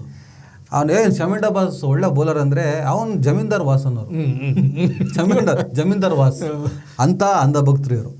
ಈ ಅಂಧ ಭಕ್ತರು ಅಮೇರಿಕದ ಸಂಚಿನಿಂದ ಹೆಂಗೆ ಪುಂಗ್ಲಿ ಹೇಳ್ದ, ಅಮೇರಿಕದ ಸಂಚು, ಇನ್ಸ್ಟಾ ಫೇಸ್ಬುಕ್ ಹಂಗಾಗದು ಕೋಟಿ ಗಟ್ಟಲೆ ಫಾಲೋವರ್ಸ್ ಆಯ್ತು ಅಂತೇಳಿ.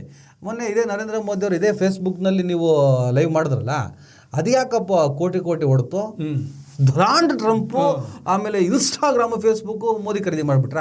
ಇಂಥ ನಾನ್ಸೆನ್ಸ್ ನಾಲಾಯಕ ಅವಿವೇಕಿಗಳು ಈ ದೇಶದ ಅಂಧ ಭಕ್ತರನ್ನ ಇನ್ನಷ್ಟು ಹುಚ್ಚರನ್ನ ಮಾಡಿದೆ. ಅಂಧ ಭಕ್ತಿಯ ನೆಕ್ಸ್ಟ್ ಹಂತನೇ ಹುಚ್ಚು. ಆಮೇಲೆ ಅವ್ರಿಗೆ ಟ್ರೀಟ್ಮೆಂಟೇ ಇಲ್ಲ. ಎಲ್ಲ ನಿಮಾನ್ಸ್ ಕ್ಯಾಂಡಿಡೇಟ್ಗಳು, ಅರ್ಥ ಆಯ್ತಾ? ಸರಿ, ನಾವು ಏನು ಮಾಡ್ತಿದ್ದೀವಿ, ಹುಚ್ಚರಾಗಬೇಡಿ, ತಲೆ ಸರಿ ಮಾಡ್ಕೊಳ್ಳಿ. ನಿಮ್ಮನ್ನು ನಂಬ್ಕೊಂಡು ಏನು ಕುಟುಂಬ ಇರ್ತದೆ, ನನ್ನ ಮಗ ಏನೋ ದೊಡ್ಡನಾದ್ಮೇಲೆ ನಮ್ಮನ್ನೇನು ನೋಡ್ಕೋತಾರಪ್ಪ, ನಮ್ಮ ಇಳಿ ವಯಸ್ಸಲ್ಲೇ ಏನೋ ಉದ್ಧಾರ ಮಾಡ್ತಾನಂತ ಕಾಯ್ತಾ ಇರ್ತಾರೆ. ಮನೆಗೆ ಒಳ್ಳೆ ಮಕ್ಕಳಾಗೋ, ಆಮೇಲೆ ಅವ್ರಿಗೆ ಹುಡ್ದಂಗೆ ಆಡಿ ಅಂತ ನಾವು ಹೇಳೋದಷ್ಟೇ. ನಮ್ಮ ಕೆಲಸ ಅದನ್ನು ಮಾಡ್ತಾ ಬಂದ್ವಿ. ನಾನು ನಿಮಗೆ ಏನು ಪ್ರಶ್ನೆ ಅಂದರೆ, ಇಷ್ಟೆಲ್ಲ ಹೋರಾಟಗಳು ಅವರ ಸಕ್ಸಸ್ಫುಲ್ಲು, ಸರ್ಕಾರದ ಅಕ್ಷರಶಃ ಶರಣಾಗತಿ, ಭಯ, ಅದು ಬರೀ BJPಯಿಂದ ಮಾತ್ರ ಅಲ್ಲ, ಅವರ ಪರಿವಾರ, ಸಂಘ ಪರಿವಾರದ ಮೋಹನ್ ಭಾಗವತ್ ಕೂಡ ಜನತೆ ಪರವಾಗಿ ಮಾತಾಡ್ತಾರೆ, ಪಾಕಿಸ್ತಾನ ಪರವಾಗಿ ಮಾತಾಡ್ತಾರೆ, ಪಾಕಿಸ್ತಾನದ ಶತ್ರು ವಿಶ್ವ ಪರ್ಯಟನೆ ಇದೆಲ್ಲ ಮಾಡ್ತಾ ಇದ್ದಾರೆ. ಇದು ಏನಾಗಿದೆ ಅಂದರೆ, ಇವರು ವಿಷ ಬೀಜ ಬಿತ್ತಿದ್ದಾರೆ, ಬಿತ್ತನೆ ಮಾಡಿಸ್ಕೊಂಡವ್ರು ಮೆಂಟ್ಲಾಗಿದೆ. ಈ ಮೆಂಟ್ಲುಗಳಿಗೆ ಏನಾಗ್ತಿದೆ, ಈ ಕಡೆ ಸರ್ಕಾರದ ಶರಣಾಗತಿ, ಜೆನ್ಸಿ ಅತ್ಯಂತ ಶಕ್ತಿಶಾಲಿ, ಅತ್ಯಂತ ಪರಿಣಾಮಕಾರಿ ಹೋರಾಟ. ಯಾರೋ ಅದನ್ನು ದುರುಪಯೋಗ ಪಡಿಸ್ಕೊಂಡು ಟ್ರೈ ಮಾಡಿರ್ಬೋದು, ಬಟ್ ಅದನ್ನು ನಾವು ಅಲಕ್ಷ್ಯ ಮಾಡೋಕ್ಕೆ ಆಗಲ್ಲ, ಮಾಡಿದ್ರೆ ಅಪಾಯ ಅಂತ ಸ್ಟೇಟ್ಮೆಂಟ್ ಧರ್ಮೇಂದ್ರ ಪ್ರಧಾನ್ ಕೊಟ್ಟರು. ಈ ಹಂತದಲ್ಲಿ ಇವರು ಬಿತ್ತಿದ ಬೀಜ ಬಿತ್ತಿಸಿಕೊಂಡವರು ನೇಹಾ ಬೋರಾ, ಅಭಿಜಿತ್ ದೀಪ್ಗೆ ಮೇಲೆ ಕಪ್ಪಮಸಿ ಎಸೆಯೋದು, ಹಿಂಕೆರ್ಸೋದೆಲ್ಲ ಮಾಡ್ತಾ ಇದ್ದಾರೆ. ಇದು ಕೂಡ ತಲೆ ಕೆಡಿಸ್ಕೊಳ್ತಿಲ್ಲ. ನೇಹಾ ಬೋರಾ ಡೈರೆಕ್ಟ್ ಆಗಿ ಹೇಳಿದ್ರೆ RSS BJP ಗೂಂಡಾಗಳ ಎಲ್ಲ ನಿಮ್ದ ಅಂತ ಹಂಗೆ ಕೇಳಿದವಳು. ಈ ಕಡೆ RSS ಮೋಹನ್ ಭಾಗವತ್ ಸೂಪರ್ ಆಗಿ ಹೋರಾಟ ಚೆನ್ನಾಗಿದೆ ಅಂತಾರೆ. ಈ ಹತಾಶೆ ಅಲ್ಲಿ ಇವರನ್ನ ದಾರಿ ತಪ್ಪಿಸಿದವ್ರು ಬದಲಾಗ್ತಿದ್ದಾರೆ. ದಾರಿ ತಪ್ಪಿದ ಮಕ್ಕಳಿಗೆ ಏನು ಮಾಡೋದು ಗೊತ್ತಾಗ್ತಾ ಇಲ್ಲ. ಹಿಂಗೆ ಎಸೆಯೋದು, ಇನ್ನೊಂದು ಎಸೆದು ಮಾಡ್ತಾರೆ. ಇವ್ರ ಮೆದುಳು ರಿಪೇರಿ ಹಾಕ್ಬೋದಾ? ಅದು ನಿಮಗೆ ಆ ಮೆದುಳು ಇದೆಯಲ್ಲ, ಅದು ಬ್ರಾಹ್ಮಣಿಕೆಯ ಸುಪ್ರಿಮೆಸಿ ಅಂತ ನಾವೇನು ಹೇಳ್ತೀವಿ, ಬ್ರಾಹ್ಮಣಿಕೆ ಅಂತ ಹೇಳ್ತೀನಿ ನಾನು. ಬ್ರಾಹ್ಮಣಿಕೆ ಆಳ್ವಿಕೆಯ ಮೆದುಳು ಅದು. ಮಸಿ ಎಸೆಯೋದು, ಇನ್ನೊಂದು ಮಾಡೋದು, ಮತ್ತೊಂದು, ಅದು ಅವ್ರ ಮಾಡಿಸುತ್ತೆ, ತಡೆಯೋಕ್ಕಾಗಲ್ಲ ಅವ್ರಿಗೆ. ಅಂದರೆ ಆಪರೇಟರ್ ಬೇರೆ ಅದ್ರ ಹಿಂದೆ ಇರೋದು ಈ ಫೋರ್ಸು, ಆಯ್ತಾ? ಈ ಎಸ್ದವರೆಲ್ಲ ನೋಡಿ ಯಾರು, ಅವರ ಹಿನ್ನೆಲೆ ಏನು ಎಲ್ಲ ಇವರೇ, ಆಯಿತಾ? ಇನ್ನೊಂದು, ಇವರಿಗೆ ಈಗ ಗೊತ್ತಾಗ್ಬಿಟ್ಟಿದೆ, ನೆಕ್ಸ್ಟು ಮುಂದೆ 2021 ಚುನಾವಣೆಯ ನಂತರ ಬಹುಶಃ ಈಗ ನನಗೆ ಅನ್ನಿಸ್ತಾ ಇದೆ, RSS ಮತ್ತು BJP ಲಾಂಗ್ ವಿಂಟರ್ಗೆ ಹೋಗ್ತದೆ. ಅಂದರೆ ಅದು ಕೊಲ್ಯಾಪ್ಸ್ ಆಗ್ತದೆ. ಅಷ್ಟು ಬೇಗ ಅಧಿಕಾರದಿಂದ ಸುಮಾರು 15-20 ವರ್ಷಗಳಿಗೆ ದೂರ ಉಳಿಬೇಕಾಗಿ ಬರ್ತದೆ. ಅಧಿಕಾರದಿಂದ ಮಾತ್ರ ದೂರ ಉಳಿತಾರೆ, ಅಧಿಕಾರ ನಾಶ ಆಗ್ತಾರ ಆಗ್ಲೂಬಹುದು, ಹೇಳಕ್ಕಾಗಲ್ಲ ನಿಮ್ಗೆ. ಬಟ್ ತಲೆ ಕೆಟ್ಟವ್ರು ತುಂಬಾ ಜನ ಇದಾರಲ್ಲ. ಕಮ್ಯುನಿಸಂ ದೊಡ್ಡ ಸಂಖ್ಯೆ ಇದೆಯಲ್ಲ, ಕಮ್ಯುನಿಸ್ಟ್ ಪಾರ್ಟಿ ದೊಡ್ಡ ಸಂಖ್ಯೆಯಲ್ಲಿ ಇರೋದು ಯಾರು ಇದೆ? ಈ ಬ್ರಾಹ್ಮಣಿಕೆ ಸುಪ್ರಿಮೇಸಿಯನ್ನ ಪ್ರತಿಪಾದಿಸುವವರು ಇರೋದು ಅದರಲ್ಲಿ ಜಾಸ್ತಿ. ಮಿಕ್ಕದವ್ರು ನೀವು ಹೇಳಿದ್ರೆ ಅಂಧಭಕ್ತರು ನೋಡ್ತಾರೆ, ಎಲ್ಲಿವರೆಗೆ ಹೊಟ್ಟೆಗೆ ಸಿಗ್ತದೆ ಅಲ್ಲಿ ತನಕ ಇರ್ತಾರೆ, ಅಲ್ಲಿ ಹೊಟ್ಟೆ ಸಿಗ್ಲಿಲ್ಲ ಏನು ಮಾಡ್ತಾರೆ, ಎಲ್ಲಿ ಸಿಗ್ತದೆ ಅಲ್ಲಿ ಹೋಗ್ತಾರೆ ಅಲ್ವಾ? ಮುಂದಿನ ಪಕ್ಷ ನೋಡ್ಕೊಂಡು ಹೋಗ್ತಾರೆ ಎಲ್ಲಿ ಸಿಗ್ತದೆ. ಈಗ ಕಮ್ಯುನಿಸ್ಟ್ ನಿಮಗೆ ನಾನು ಮೊನ್ನೆ ಇದ್ರ ಮಾಡಿದ್ದೇನೆ, ಬೆಂಗಾಲ್ ಬಗ್ಗೆ, ನಾನು ವೆಸ್ಟ್ ಬೆಂಗಾಲ್ ಬಗ್ಗೆ ವಿಡಿಯೋ ಮಾಡಿದ್ದೇನೆ, ನೀವು ನೋಡಿದ್ದೀರಿ. ಎಲ್ಲ ಅವರೆಂತ ಮಾಡಿದ್ದಾರೆ, ಕಾಂಗ್ರೆಸ್ಸಿಂದ ಹಿಡಿದು ಕಮ್ಯುನಿಸ್ಟಿಂದ ಹಿಡಿದು TMCಯಿಂದ ಹಿಡಿದು ಈಗ ಬಂದಿದ್ದ BJPಯಿಂದ ಎಲ್ಲ ಅವರೇ 3 ಜನ. ಯಾರು ಬ್ರಾಹ್ಮಣಿಕಲ್ ಟ್ರಿಯೋಸ್ ಏನಿದ್ದಾರೆ, ಯಾರು ಬ್ರಾಹ್ಮಣರು, ವೈದ್ಯರು ಮತ್ತೆ ಇನ್ನೊಂದು ಜಾತಿ ಇದೆ ಅವರಲ್ಲಿ, 3 ಜಾತಿ ಆಯಿತಾ. ಈ 3ರದೇ ಅವರಿಗೆ ಅಲ್ಲಿ ಆಳ್ವಿಕೆ ಇರೋದು. ಬೇರೆ ಯಾರನ್ನು ಅಲ್ಲಿ ದಲಿತರಾಗಲಿ OBCಗಳ ಇನ್ನೊಂದಾಗಲಿ ಅವರಿಗೆ ಅಧಿಕಾರದ ಪಡಸಲೆ ಹತ್ತಿರ ಹೋಗ್ಲಿಕ್ಕೂ ಸಾಧ್ಯ ಆಗಲಿಲ್ಲ ಅಲ್ಲಿ ಇನ್ನೂವರೆಗೆ ಕೂಡ, ಆಯಿತಾ. ಇದರಿಂದಾಗಿ ಈ ರೀತಿಯ ಮನಸ್ಥಿತಿಯಿಂದಾಗಿ ಅಂಧಭಕ್ತರು ದೂರ ಹೋಗ್ತಾರೆ. ನೀವು ಇದಕ್ಕೆ ಒಬ್ಲಿವಿಯನ್ ಇದಕ್ಕೆ ತೆರೆಮರೆಗೆ ಸರಿತೀರಿ. ಮುಂದೆ ನಿಮಗೆ ಈಗ ಕಾಂಗ್ರೆಸ್ ಹೇಗೆ ಈಗ 10-15 ವರ್ಷಗಳಿಂದ ಅಧಿಕಾರದಿಂದ ದೂರ ಇದೆ, ಆ ರೀತಿಯ ಪರಿಸ್ಥಿತಿ ಬರ್ತದೆ. ಮತ್ತೆ ನೀವು ಒಂದು ಹೊಸ ರೂಪ ತಳ್ಕೊಂಡು ಬರಬೇಕಾಗ್ತದೆ. ಬೇರೆ ಏನಾದರೂ ಇನ್ನೊಂದು ಪಕ್ಷ ಮಾಡಿಕೊಂಡು ಬರಬೇಕಾಗ್ತದೆ. BJPನಿಗೆ ಜನಸಂಘ ಬಂತು 1951ರಲ್ಲಿ, ನಡೀಲಿಲ್ಲ. ಮತ್ತೆ ಜನಸಂಘನ ವಿಸರ್ಜಿಸಿದ್ರು, ಬರ್ಖಾಸ್ತು ಮಾಡಿದ್ರು, BJPಯನ್ನು ಹುಟ್ಟು ಹಾಕಿದ್ರು. ನೆಕ್ಸ್ಟ್ BJPಯನ್ನು ಬರ್ಖಾಸ್ತು ಮಾಡಿ ಇನ್ನೇನಾದರೂ ಹುಟ್ಟು ಹಾಕ್ತಾರೆ. ಯಾಕಂತ ಹೇಳಿದ್ರೆ ನಾನು ನನ್ನ ವಿಡಿಯೋದಲ್ಲಿ ಹೇಳಿದ ಹಾಗೆ ಈ BJP RSSನ ಪೊಲಿಟಿಕಲ್ ಆರ್ಮ್. ಹೌದಾ? ಅವರು RSS ಹೇಗಿದೆ ಅಂತ ಹೇಳಿದ್ರೆ ರಾತ್ರಿ BJPಯನ್ನು ಬರ್ಖಾಸ್ತು ಮಾಡಿ ಹೊಸ ಪಕ್ಷವನ್ನು ಕಟ್ಟಿ ನಿಲ್ಲಿಸ್ತಾರೆ. ಹಾಗೆ ಇದೆ. ಅದರಿಂದ ದೊಡ್ಡ ಪ್ರಮಾಣದಲ್ಲಿ ಸಾಮಾಜಿಕವಾಗಿ, ಆರ್ಥಿಕವಾಗಿ ಎಲ್ಲ ಸೆಕ್ಟರ್ಗಳು, ಈಗ ಶಿಕ್ಷಣ ಕ್ಷೇತ್ರದಲ್ಲೂ ಕೂಡ ನಾನು ಹೇಳ್ತಿರೋದು ಏನು ಗೊತ್ತಾ, ನೀವು ಹೇಳ್ತಾರೆ BJP ಡಿಫೀಟ್ ಆಗ್ಬೋದು, BJP ಕೊಲಾಪ್ಸ್ ಆಗ್ಬೋದು, ಬಟ್ RSS ಏನೂ ಆಗಲ್ಲ ಅಂತೀರಾ? RSS ಅದೇ ಹೇಳಿದ್ರೆ ನಿಮ್ಗೆ, RSS ಅದರ ಪ್ರಾಮುಖ್ಯತೆಯನ್ನು ಕಳ್ಕೊಳ್ತದೆ. ಅದು ಅಲ್ಲ, BJP ಕೊಲಾಪ್ಸ್ ಆದ RSS ಹೋಗುತ್ತಾ? RSS ಇನ್ನೊಂದು ಹೊಸ ಪಕ್ಷ ಹುಟ್ಟಾಗುತ್ತೆ. ಅದೇ ಹೇಳಿದ್ ನಾನು, BJP RSS ನಿಮಗೆ ಪ್ರಾಮುಖ್ಯತೆಯನ್ನು ಕಳ್ಕೊಡ್ತದೆ. ಇದು ಬರ್ಖಾಸ್ತು ಆಗ್ಬೋದು, BJP ಬರ್ಖಾಸ್ತು ಆಗ್ಬೋದು, BJP ನಿಮಗೆ ತೆರೆಮರೆಗೆ ಸರಿಬಹುದು. ಆದರೆ RSS ಇದ್ರೆ ಕೂಡ ಅದರ ಪ್ರಾಮುಖ್ಯತೆಯನ್ನು ಕಳ್ಕೊಳ್ತದೆ. ಅದಕ್ಕೆ ನಾನು ಹೇಳಿದೆ, ಅದು ಪಕ್ಷವನ್ನು ಕಠಿಣಿಸ್ತದೆ ಅಂತ. ಪಕ್ಷವನ್ನು ಕಠಿಣಿಸುವಂಥ ಶಕ್ತಿನ ಕಳ್ಕೊಳ್ಬೋದು, ಹೇಳೋಕ್ಕಾಗೋದಿಲ್ಲ. ಯಾಕಂದರೆ ಈ ಜೆನ್ಸಿಯವರ ಹೋರಾಟ ಇದೇ ರೀತಿ ಮುಂದುವರೆದ್ರೆ, ಇವರ ಮೂವ್ಮೆಂಟ್ ಚಳವಳಿ ಇದೇ ರೀತಿ ಮುಂದುವರೆದ್ರೆ, ಈಗ ರಾಷ್ಟ್ರವ್ಯಾಪ್ತಿ ಅವರು ನಾವು ಚಳವಳಿ ಮಾಡ್ತೇವೆ ಅಂತ ಹೊರಟಿದ್ದಾರೆ. ಈಗೆಲ್ಲ ನಾವು ಸರ್ಕಾರಿ ಶಾಲೆಗಳ ಬಗ್ಗೆ ಮಾಡ್ತೇವೆ, ಮತ್ತು ರಾಜಕೀಯ ಇದರಲ್ಲಿ ಎಲೆಕ್ಷನ್ ಕಮಿಷನ್ ಬಗ್ಗೆ, ಚುನಾವಣಾ ಆಯೋಗದ ಬಗ್ಗೆ ನಾವು ಹೋರಾಟ ಮಾಡ್ತೇವೆ. ಈವನ್ ಅವರು ನ್ಯಾಯಾಂಗದ ಬಗ್ಗೆ ಕೂಡ ಹೋರಾಟ ಮಾಡ್ತೇವೆ ಅಂತ ಹೇಳಿಕೆ ಕೊಟ್ಟಿದ್ದಾರೆ. ನ್ಯಾಯಾಂಗದ ಕೂಡ ಎಲ್ಲ ಸರಿ ಇಲ್ಲ ಮಾಡ್ತೇವೆ ನಾವು ಅಂತ. ಅದನ್ನು ಅವರು ರಾಷ್ಟ್ರವ್ಯಾಪಿ ತಗೊಂಡು ಹೋದ್ರಂತ ದೊಡ್ಡ ಮಟ್ಟದ ಬದಲಾವಣೆ ಬರ್ತದೆ. RSS ಹಿಂದೆ ಸರಿಲೇಬೇಕಾಗ್ತದೆ. RSS ಒಂದು ಸಂಘಟನೆ ಆಗಿರ್ಬೋದು. ಇನ್ನೊಂದಿದೆ ನಿಮಗೆ, RSS ರಿಜಿಸ್ಟರ್ಡ್ ಸಂಘಟನೆ ಈಗ ಎಲ್ಲರಿಗೆ ಹೋಗಿದೆ ಅಲ್ವಾ, ರಾಷ್ಟ್ರವ್ಯಾಪ್ತಿ ಸಂದೇಶ ಹೋಗಿದೆ. ಇದು ಒಂದು ರಿಜಿಸ್ಟರ್ಡ್ ಸಂಘಟನೆ ಅಲ್ಲ. ಹೌದು, ದೊಡ್ಡ ಮಟ್ಟದಲ್ಲಿ ನೋಡಿ, ಇವರು ಯಾವುದೇ ಈ ಜೆನ್ಸಿ ಮೂವ್ಮೆಂಟ್ ಆಗಕ್ಕಿಂತ ಮುಂಚಿನಿಂದಲೂ ಹೇಗೆ ನರೇಂದ್ರ ಮೋದಿ ಅವರು ಈ ಥರದ ಒಂದು ಆಘಾತ, ಈ ಥರದ ಒಂದು ಚಳವಳಿ, ಈ ಥರದ ಹಿನ್ನಡೆ ಆಗುತ್ತೆ ಅಂತ ಕಲ್ಪನೆ ಕೂಡ ಮಾಡ್ಕೊಂಡಿರ್ಲಿಲ್ವೋ, ಇದೇ ಥರ ಇನ್ನೊಂದು 20-30 ವರ್ಷ ಹೋಗ್ಬಿಡ್ತೀವಿ ಅಂತ ಅನ್ಕೊಂಡಿದ್ರು. ಅದೇ ಥರ RSS ಬಗ್ಗೆ, ಸಂಘ ಪರಿವಾರದ ಬಗ್ಗೆ ಗಟ್ಟಿಯಾಗಿ ಮಾತಾಡೋದಕ್ಕೆ ಭಯ ಪಡ್ತಾ ಇದ್ರು. ಆದರೆ ಇತ್ತೀಚೆಗೆ ಇಡೀ ದೇಶದಲ್ಲಿ RSS ಅನ್ನು ಹೆವಿ ಅಟ್ಯಾಕ್ ಮಾಡ್ತಾರೆ. ಹೌದು, ಏನ ರಿಜಿಸ್ಟರ್ ಮಾಡಿಸ್ಕೊಳ್ಳ ಫಸ್ಟ್, ನಿಂಗೆ ಎಲ್ಲಿಂದ ದುಡ್ಡು ಬರ್ತದ, ನಿನ್ನ ಆದಾಯದ ಮೂಲ ಯಾವ್ದು ಲೆಕ್ಕ ಕೂಡ ರಿಜಿಸ್ಟರ್ ಮಾಡಿಸ್ಕೊಳ್ಳ. 10 ವರ್ಷದ ಹಿಂದೆ ಇದು ಬಹುಶಃ ಅಲ್ಲ, ಒಂದು 5 ವರ್ಷದ ಹಿಂದೆ ಇದು ಬಹುಶಃ ಭಾರತ ಇತಿಹಾಸದಲ್ಲೇ ಮೊದಲ ಬಾರಿ ಅಂತ ಕಾಣ್ತದೆ. ಈ ತರ 100 ವರ್ಷದಲ್ಲಿ 100 ಇಯರ್ಸ್ ಆಯ್ತು. 100 ಇಯರ್ಸ್ ಆ 100 ವರ್ಷದಲ್ಲಿ ಕಳೆದ ಒಂದು 5-6 ವರ್ಷದಲ್ಲಿ ಅದು ಮೋದಿ ಬಂದ ಮೇಲೆ ಅತ್ಯಂತ ಹೆಚ್ಚು ಅಸಹಿಷ್ಣುತೆ ದೇಶದಲ್ಲಿ. ಆಫ್ಟರ್ 2014 ಹೇಗೆ ಬಾಬ್ರಿ ಮಸೀದಿ ಬಿದ್ದ ಮೇಲೆ ಈ ದೇಶದ ಸಹಿಷ್ಣುತೆ ಹಾಳಾಯಿತು, ಅದಕ್ಕೆ ಹಿಂದೆ ಇತ್ತು.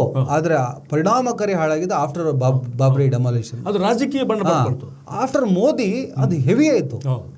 ಒಬ್ಬ ಮನುಷ್ಯ ಧರ್ಮದ ಆಧಾರದ ಒಬ್ಬರನ್ನೊಬ್ಬರು ನೋಡಿದ್ರೆ ಆಗದಷ್ಟು, ಪರಸ್ಪರ ಮಾತನಾಡೋದಷ್ಟು ಹಾಳು ಮಾಡಿ ಹಾಕಿದ್ರು. ಆದ್ರೆ ಆದ್ರೆ ಕಳೆದ 5 ವರ್ಷದಲ್ಲಿ ಸ್ವಲ್ಪ ಹೇಳ್ತೇನೆ, ಮೊನ್ನೆ ಅದು ಜೆನ್ಸಿ ಅವರು ಕ್ಲಿಯರ್ ಆಗಿ ಹೇಳಿದ್ದಾರೆ, ಸಂದೇಶ ಕೊಟ್ಟಿದ್ದಾರೆ, ಜಬ್ ಜಬ್ ಮೋದಿ ಡರ್ತಾ ಹೈ ಹಿಂದೂ ಮುಸ್ಲಿಂ ಜಬ್ ಜಬ್ ಮೋದಿ ಡರ್ತಾ ಹೈ ಹಿಂದೂ ಮುಸ್ಲಿಂ ಕರ್ತಾ ಹೈ, ಅದನ್ನೇ ತಗೊಬಂದ್ರು ಅವರು. ಅಲ್ಲಿ ಸ್ಟಾರ್ಟ್ ಮಾಡಿದ್ರು. ಒಬ್ಬ ಜುನೈದನ್ನ ಹುಡುಗ ಸ್ಟಾರ್ಟ್ ಮಾಡ್ತಾರೆ ಅಲ್ಲಿ ಮುಸಲ್ಮಾನರಿಗೆ ಏನು ಕೆಲಸ ಅಂತ ಸಿ.ಟಿ. ರವಿ ಅಂತವ್ರ ಹತ್ರ ಮಾತಾಡ್ಸಕ್ಕೆ ಟ್ರೈ ಮಾಡಿದ್ರು. ಈ ನೀಟ್ ಹೋರಾಟಕ್ಕೂ ಮುಲ್ಲಗಳಿಗೆ ಸಂಬಂಧ, 3 ಅಕ್ಷರ ಇಲ್ಲ, ಇವೆಲ್ಲ ಶುರು ಇವೆಲ್ಲ ಆ ಪ್ರೊಪಗಂಡದ ಭಾಗವೇ. ಆ ಜೆನ್ಸಿ ಹೋರಾಟವನ್ನು ಹಾಳು ಮಾಡೋದಕ್ಕೂ ಅಲ್ಲೂ ಹಿಂದೂ ಮುಸ್ಲಿಮ್ನ ತಂದು ಏನಾದರೂ ಮಾಡೋ ಪ್ರಯತ್ನ ಪಟ್ಟರು. ಇವರ ಆ ಪ್ರಯತ್ನ ಪಡೋದಕ್ಕಿಂತ ಮುಂಚೆನೆ ಜಬ್ ಜಬ್ ಮೋದಿ ಡರ್ತಾ ಹೇ ಹಿಂದೂ ಮುಸ್ಲಿಂ ಕರ್ತಾ ಹೇ ಅಂತ ಹೇಳ್ಬಿಟ್ಟು ಕೆರೆ ಇಟ್ಕೊಂಡ್ರು. ಹೇಳ್ತಿರೋದು ಇನ್ನೊಂದು ಏನಂತ ಈ ಪೀಳಿಗೆ ಗುಣ ಅಂತ ಹೇಳಿದ್ರೆ, ಈ ಪೀಳಿಗೆ ಧಾರ್ಮಿಕತೆಯನ್ನು ಗುರುತಿಸೋದಿಲ್ಲ. ಇದು ಧಾರ್ಮಿಕವಾಗಿ ಅತ್ಯಂತ ವಿವಿಧತೆ ಇರುವಂತಹ ಪೀಳಿಗೆ ಇದು ಒಂದು. ಮತ್ತು ನಿಮಗೆ ಆ ಇಡೀ ಹೋರಾಟ ನೋಡಿದ್ರೆ ಅಲ್ಲಿ ಧರ್ಮದ ವಿಷಯ ಬರಕ್ಕೆ ಬಿಡಲೇ ಇಲ್ಲ ಸರ್. ಆ ವಿಷಯದಲ್ಲಿ ಲೆವಡಿ ಮಾಡಿದ್ರು. ಆಮೇಲೆ ಇವರ ಹತಾಶೆಯ ಪರಮಾವಧಿ ಮತ್ತು ಅವಮಾನ ಹೇಗಿತ್ತು ಅಂದರೆ, ಎಂಥ ಕೆಟ್ಟ ನನ್ನ ಮಕ್ಕಳು ಇವರು ಅಂದರೆ, ಅವರಿಗೆಲ್ಲ ಬಿಸ್ಕೆಟು ಮೊಸರು ಚಿತ್ರಾನ್ನ ಹಂಚ್ತಿದ್ದ ಜುನೇದ್ ಅಂತ. ಜೆನ್ಸಿ ಹೊರಟ ಸಕ್ಸಸ್ ಆಯಿತು, 3 ಬೇಡಿಕೆ ಇಟ್ಟರು, ಅದನ್ನು ಇವರು ಒಪ್ಕೊಂಡ್ರು. ಏನು ಈಗ ವಿಧಿ ಇಲ್ವಲ್ಲ, ಒಪ್ಕೊಂಡ್ರು, ಸಕ್ಸಸ್ಫುಲ್ ಆಯ್ತು, ಅವ್ರು ಎದ್ದೋದ್ರು. ಇವ್ರು ಏನು ಮಾಡ್ತಾರೆ, UP ಪೊಲೀಸರು, ಯೋಗಿ ಆದಿತ್ಯನಾಥ್ ಇವ್ರ ಐಕಾನ್ ಜುನೇದ್ ಮನೆ ಪೊಲೀಸರನ್ನು ಕಳಿಸ್ತಾರೆ. ನೀ ಚಿತ್ರಾನ್ನ ಕೊಟ್ಟಿದ್ದೆಲ್ಲ ಎಲ್ಲಿ ಬಂತ ದುಡ್ಡು ನಿಂಗೆ? ತಿಂದೋನಿಗೆ ಕೇಳಲಿಲ್ಲ, ಅಲ್ಲಿ ಬಂದು ಮಲಗೋರಿಗೆ ಕೇಳಿಲ್ಲ. ಜುನೇದ್ನ ಹುಡುಕ್ಬಿಟ್ರು ಆ ಗುಂಪಲ್ಲಿ. ಎಲ್ಲಿಂದ ಬಂತ ಅವನು ಹೇಳ್ದ, ನನಗೆ ಚಿತ್ರಾನ್ನ ಹಂಚೋಷ್ಟು ಗತಿ ಇಲ್ಲ, ನಾನು ಹಂಚ್ತಿದ್ದೆ, ತುಂಬ ಜನ ಕ್ರೌಡಾಗಿ ನನಗೆ ಕೊಟ್ಟರು, ನಾವು ಬಂದು ಅಲ್ಲಿ ಇರೋಕ್ಕಾಗಲ್ಲ. ಈ ದೇಶದ ಮಾನಸಿಕತೆ ನಿಮ್ಮ ಸಿದ್ಧಾಂತದ, ನಿಮ್ಮ ನಡವಳಿಕೆಯ, ನಿಮ್ಮ ಆಡಳಿತದ ವಿರೋಧ ಇದೆ. ತುಂಬ ಜನಕ್ಕೆ ಈ ಫ್ರಂಟ್ ಲೈನಲ್ಲಿ ಬಂದುಬಿಟ್ಟು ಮುಖ ತೋರ್ಸೋಕೆ ಇಷ್ಟ ಇಲ್ಲ, ಅಂಥವ್ರು ನನಗೆ ಕೊಟ್ಟರು. ನನಗೊಂದು 2 ಪಾತ್ರೆಯಲ್ಲಿ ಚಿತ್ರಾನ್ನ ಕಳಿಸ್ಕೊಟ್ರು, ಕೊಡು ಬಿಸ್ಕೆಟ್ ಪ್ಯಾಕೆಟ್ ಕೊಟ್ರು, ಬಾಳೆಹಣ್ಣು ಕೊಟ್ರು, ನಾನೆಲ್ಲಿಂದ ತರಲಿ ಅಂದ. ಅಷ್ಟು ಹೇಳಿದ್ಮೇಲೆ ಬಿಡ್ಬೇಕು ತಾನೆ, ಎತ್ತಾಕೊಂಡು ಹೋಗಿ ಕಣ್ಣಿಗೆ ಪಟ್ಟಿ ಕಟ್ಟಿ ಉತ್ತರಾಖಂಡದಲ್ಲಿ ಎಲ್ಲ ಬಿಟ್ರು. ಯಾಕೆ ಭಯ ಪಡಿಸೋದಿದ್ದು? ಆದ್ರೆ ಪುಣ್ಯ ಬುಲ್ಡೋಸರ್ ಕಳಿಸಿಲ್ಲ ಮನೆಗೆ. ಅಲ್ಲ, ಬುಲ್ಡೋಸರ್ ಕಳಿಸಿದ್ರೆ ಈ ಸಲ ಜೆನ್ಸಿಗಳು ಅವನ ಎದೆ ಮೇಲೆ ಬುಲ್ಡೋಸರ್ ಆ ಭಯ ಇದೆ. ಇನ್ನು ಇದನ್ನು ಮುಂದುವರಿಸ್ತಾ ಹೋದ್ರೆ ನಮಗೆ ಕಷ್ಟ ಆಗ್ತದೆ ಅಂತ ಹೇಳ್ಬಿಟ್ಟು ಸಂದೇಶವನ್ನು ಕೊಟ್ಟೆ. ಅದಕ್ಕೆ ಮೋಹನ್ ಭಾಗವತ್ ಬಂದ್ಬಿಟ್ಟು ಜೆನ್ಸಿನೆಲ್ಲ ಪ್ರೀತಿ ಮಾಡಿ ಮುತ್ತು ಮಾಡಿ ಲಾಸ್ಟ್ ಪಾಕಿಸ್ತಾನದ ಜೊತೆ ನಮಗೆ ಶಾಶ್ವತ ಶತ್ರುತ್ವ ಬೇಡ, ಅರೆ 100 ವರ್ಷಗಳಿಂದ ಅದೇ ಶತ್ರುತ್ವವನ್ನು ಬಿತ್ತಿ ಪಾಕಿಸ್ತಾನ ನಾವೇನು ಮೆಚ್ಕೊಳ್ಳಲ್ಲ, ನಾವೇನು ದಿನ ಪಾಕಿಸ್ತಾನ ಹೇಳೇ ಇಲ್ಲ. ಈ ದೇಶದಲ್ಲಿ ಯಾರಾದರೂ ಪಾಕಿಸ್ತಾನಕ್ಕೆ ಹುಡ್ದೋರು ಮಾತ್ರ ದಿನ ಬೆಳಿಗ್ಗೆ ಪಾಕಿಸ್ತಾನ ಅಂದವರು. ಅತ್ಯಂತ ಹೆಚ್ಚು ಪಾಕಿಸ್ತಾನ ಅಂದಿದ್ದು BJP ಅವರೇ, ಸಂಘ ಪರಿವಾರದವರೇ. ನಿಮ್ಮ ಬಾಯಲ್ಲೇ ಪಾಕಿಸ್ತಾನ ಬಂದಿದ್ದು. ನಾವು ಪಾಕಿಸ್ತಾನ ಪಾರ್ಟಿಷನ್ ಆಯಿತು, ಅವರೊಂದು ದೇಶ ಕಟ್ಕೊಂಡ್ರು, ಮುಗಿದು ಹೋದ ಅಧ್ಯಾಯ. ಅವ್ರಿಗೂ ನಮಗೇನು ಸಂಬಂಧ ಇಲ್ಲ. ಮಧ್ಯದಲ್ಲಿ ಕಾಲ್ ಕರ್ಕೊಂಡು ಜಗಳಕ್ಕೆ ಬಂದ್ರೆ 2 ಸಲ ಯುದ್ಧ ಮಾಡಿ ಬಗ್ಬಡ್ದಿದ್ದೀವಿ. ಪಾಕಿಸ್ತಾನದಿಂದ ನಮ್ಗೇನು ಆಗ್ಬೇಕಾಗಿಲ್ಲ. ಪಾಕಿಸ್ತಾನ ದೇಶದ ಮುಂದೆ ಏನದು? ಮೊನ್ನೆ ಅದೇ ಈ ಜೆನ್ಸಿ ಹೋರಾಟದಲ್ಲಿ ಒಬ್ಬ ಹೇಳ್ತಾ ಇದ್ದಾರೆ, ಪಾಕಿಸ್ತಾನ ಅಂತಾರೆ. ಅವ್ರಿಗೆ ತಿನ್ಲಿಕ್ಕೆ ಹೊಟ್ಟೆಗಿಲ್ಲ, ನಮಗೆ ಇಲ್ಲಿಂದ ಫೈನಾನ್ಸ್ ಮಾಡ್ತಾರೆ ಅವರು, ನಮಗಿಲ್ಲಿಂದ ಫಂಡಿಂಗ್. ಅವ್ರನ್ನ ಟೆರರಿಸ್ಟ್ಗಳು ನಿಭಾಯಿಸಿರುವಂತ ದೇಶ. ಟೆರರಿಸಮ್ ಅವ್ರಿಗೆ ಅವ್ರ ಯೋಗ್ಯತೆ ಇಲ್ಲದೆ ಒಂದಿಷ್ಟು ಟೆರರಿಸ್ಟ್ಗಳನ್ನ ಕಳಿಸಿ ಕಿತಾಪತಿ ಮಾಡೋರು. ಇಂಡಿಯಾದ ಸೇನೆ, ಭಾರತದ ಸೇನೆ, ಇಂಡಿಯನ್ ಮಿಲಿಟರಿ ಒಂದು ಸಲ ಸೀರಿಯಸ್ ಆಗೋದ್ರೆ, ಅಲ್ಲ ಆಚೆಯಿಂದ ಈಚೆ ಹೋಗಿ ಬಂದ್ರೆ ದೇಶವಿರೋದಿಲ್ಲ. ಸೀರಿಯಸ್ ಆಗಿ ಹೋದ್ರೆ ಪಾಕಿಸ್ತಾನ ಮೋಹನ್ ಭಾಗವತ್ ಅವರ ಮಾತು ಕೊನೆಯದಾಗ್ಬಿಡೋಣ. ಮೋಹನ್ ಭಾಗವತ್ ಅವರ ಮಾತೇನಿದೆ ಅದು ಆ್ಯಕ್ಚುಲಿ ಮೆಚ್ಚಿಕೊಳ್ಳುವ ಮಾತೆ.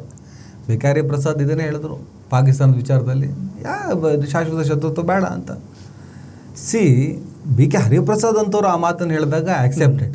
ನಿಮ್ಗೆ ಯೋಗ್ಯತೆ ಇದೆ ಸರ್, ನೀವು ಮಾತಾಡಿ, ಯಾಕಂದ್ರೆ ನೀವು ಇದನ್ನು ಪ್ರತಿಪಾದನೆ ಮಾಡ್ಕೊಂಡು ಬಂತು, ನೀವು ವೈಷಮ್ಯದ ವಿರುದ್ಧ ನಿಂತವ್ರು.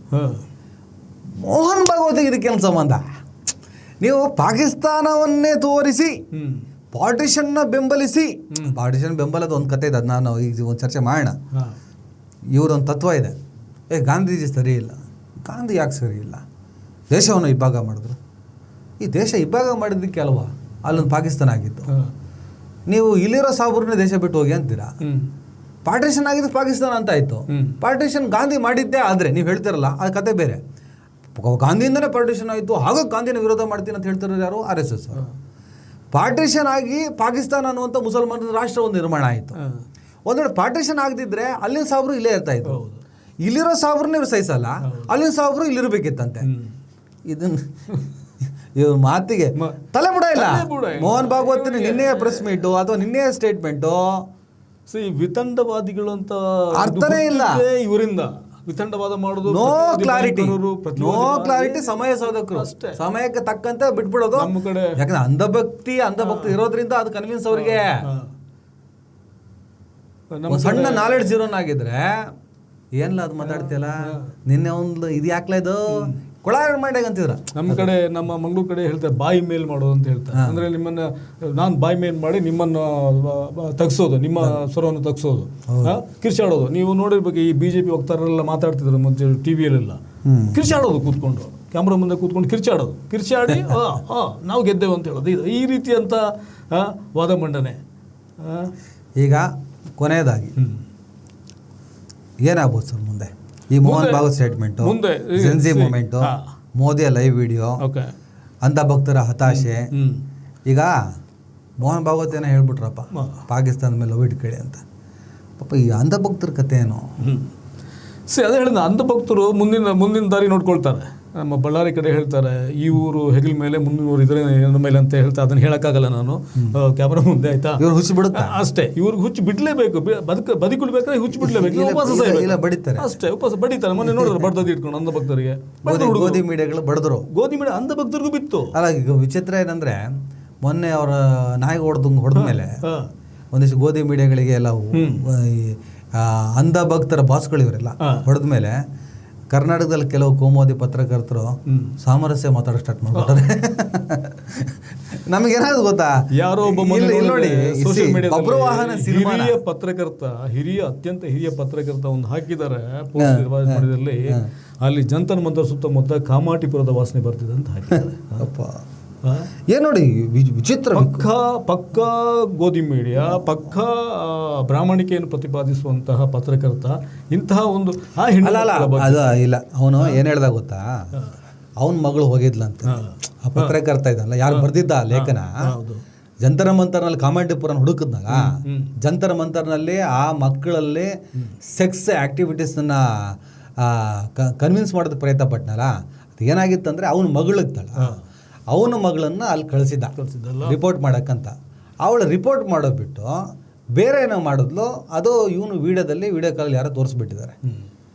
ನೋಡ, ನೀನು ಮಾಡಿದ ಕೆಲಸಕ್ಕೆ, ನೀನು ಮಾಡೋ ಕಚಡ ಲೇಖನಕ್ಕೆ ನೀನು ಅಕ್ಷರ ಆಧಾರ ಮಾಡಿದೆಯಲ್ಲ, ಅದಕ್ಕೆ ನಿನ್ನ ಮಗಳನ್ನು ಎಳ್ಕೊಂಡು ಬಂದು ಉದಾಹರಣೆ ಕೊಟ್ಟಿದ್ದಕ್ಕೆ ಕ್ಷಮೆ ಇರಲಿ. ಅವ್ರು ನಮ್ಮ ಮಗಳಿದ್ದಂಗೆ, ನಮ್ಮ ತಂಗಿ ಇದ್ದಂಗೆ. ಸುಮ್ಮನೆ ಅದನ್ನ ನಿಂಗೆ ನೋವು ತಾಗ್ಲಿ ಅಂತ ಆ ಮಾತನ್ನು ಹೇಳಿದೆ ಅಷ್ಟೇ. ಆ ನೋವು ತಾಗ್ಲಿ, ಯಾಕಂದ್ರೆ ಕಂಡೋರ್ ಮಕ್ಕಳಲ್ಲಿ ತಾಗ್ಲಿ, ನಿನಗೆ ತಾಗಬೇಕಷ್ಟೇ. ಕಂಡೋರ್ ಮಕ್ಕಳಲ್ಲಿ ನೀನು ಅದನ್ನೆಲ್ಲ ಹುಡುಕೋದಾದ್ರೆ ನಿನ್ನ ಮಕ್ಕಳು ನೋಡು. ನೀನು ಪಾಪ ನೀನು ಲೇಖನ ಬರೀತಾ ಕೂತಿದ್ಯಲ್ಲ, ಅವಾಗ ನಿನ್ನ ಹೆಂಡ್ತಿ ನಿನ್ನ ಮನೇಲಿ ಇದ್ಲ ಇಲ್ಲ, ಎಲ್ಲ ಹೋಗಿದ್ಲು. ಸ್ವಲ್ಪ ಗಮನ ಕೊಡು, ನಿನ್ನ ಹೆಂಡ್ತಿ ಎಲ್ಲಿ ತಿರ್ತಿದ್ದಾಳ ಏನೋ. ಈ ಥರ ಮಾತಾಡೋ ಸ್ಥಿತಿಗೆ ನಿಂತ. ಯಾಕಂದ್ರೆ ಈ ನಾವೆಲ್ಲ ಜೆನ್ಜಿ ಹಿಂದಿ ಇರೋರು, ನೀವು XYZ ಇದು ಆಪರೇಷನ್ನು ನಾವುಗಳು ಮಾಡ್ತೀವಿ. ಸ್ವಲ್ಪ ಬರಿಬೇಕಾದ್ರೆ ಒಂದು ವ್ಯವಧಾನ, ಒಂದು ಕಾಮನ್ ಸೆನ್ಸಿಂದ ಬರೀರಿ. ತೀರಾ ನಿಮ್ಮನ್ನು ವಿರೋಧಿಸೋಕ್ಕಾಗಿಲ್ಲ ಅಂದಾಗ ಬಾಯಿ ಮುಚ್ಕೊಂಡು ಸುಮ್ಮನಿದ್ದು ಬಿಡಿ. ಈ ಪದಗಳನ್ನು ಬಳಸೋದಲ್ಲ. ನಿಮ್ಮ ಮನೇಲಿ ಮಕ್ಕಳಿದೆ, ಹೋಗ್ಲಿ, ನೀವು ಗಂಡಸಾಗಿದ್ದರೆ ನೀನು ಮಕ್ಕಳು ಹುಡ್ಸಿರ್ತೀಯ, ಇಲ್ಲ ಅದು ಮಾಡಿರಲ್ಲ ನೀನು.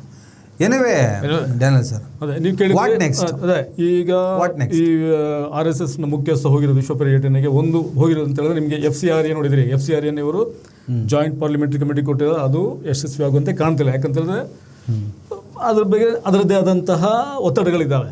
ಈ ಮನುಷ್ಯ ಹೋಗಿರೋ ಕಾರಣ ದೇಣಿಗೆ, ಇಲ್ಲಿ ಈಗಾಗಲೇ ತಪ್ಪು ಸಂದೇಶ ಹೋಗಿದೆ. ಇಲ್ಲಿ ಯಾರ್ಯಾರು ವಿದೇಶದಿಂದ RSSಗೆ ದೇಣಿಗೆ ಕಳಿಸ್ತಾರೆ ಅವರಿಗೆ ತಪ್ಪು ಸಂದೇಶ ಹೋಗಿದೆ. ಇದು ಮುಳುಗ್ತಿರುವಂತಹ ಹಡಗು, RSSಗೆ ನಾವು ಕಳಿಸ್ಬೇಕು. ಅವರಿಗೆ ಹೋಗಿ ಈಗ ಕನ್ವಿನ್ಸ್ ಮಾಡಬೇಕಲ್ಲ, ಇಲ್ಲ ಇಲ್ಲ ಇಲ್ಲ ಇದು ನಾವು ತೇಲುವ ಹಡಗು, ಇನ್ನೂ ತೇಲ್ತಾ ಇದ್ದೇವೆ ನಾವು, ನೀವು ಕೊಡಬೇಕು ಹಣ ಅಂತ. ಆ ಒಂದು ಆಯಿತಾ. ಪಾಕಿಸ್ತಾನದ ಬಗ್ಗೆ ನೀವೇ ಹೇಳಿದ್ರಿ, ಪಾಕಿಸ್ತಾನದ ಬಗ್ಗೆ ಯಾಕೆ ರಾಜಿ ಮಾಡಿಕೊಳ್ತಿದ್ದಾರೆ, ಪಾಕಿಸ್ತಾನದ ಬಗ್ಗೆ ಪಾಕಿಸ್ತಾನವನ್ನು ಯಾಕೆ ಹೊಗಳ್ತಿದ್ದಾರೆ ನೀವು ಹೇಳಿದ್ರಿ. ಆಮೇಲೆ ಈ ಚಳವಳಿ, ಈ ಜನ್ಜಿ ಚಳವಳಿ ಇದನ್ನು ಹೇಗೆ ಮುಂದಕ್ಕೆ ತಗೊಂಡು ಹೋಗ್ತಾರೆ ಅನ್ನೋದ್ರ ಮೇಲೆ ಎಲ್ಲವೂ ಹೇಗೆ ನಿರ್ವಹಿಸ್ತಾರೆ ಅದ್ರ ಮೇಲೆ ಎಲ್ಲವೂ ಡಿಪೆಂಡ್ ಆಗಿರ್ತದೆ. ನಾವು ಹೇಳ್ತಿದ್ವಿ ಇಲ್ಲಿ ನೀವು ಇದ್ದೀರಿ, ಬಟ್ ಇವ್ರನ್ನ ಆಪರೇಟ್ ಮಾಡಬೇಕು, ಎಕ್ಸಿಗೆ ಬಿಡಬಾರ್ದು ಅಂತಾರೆ.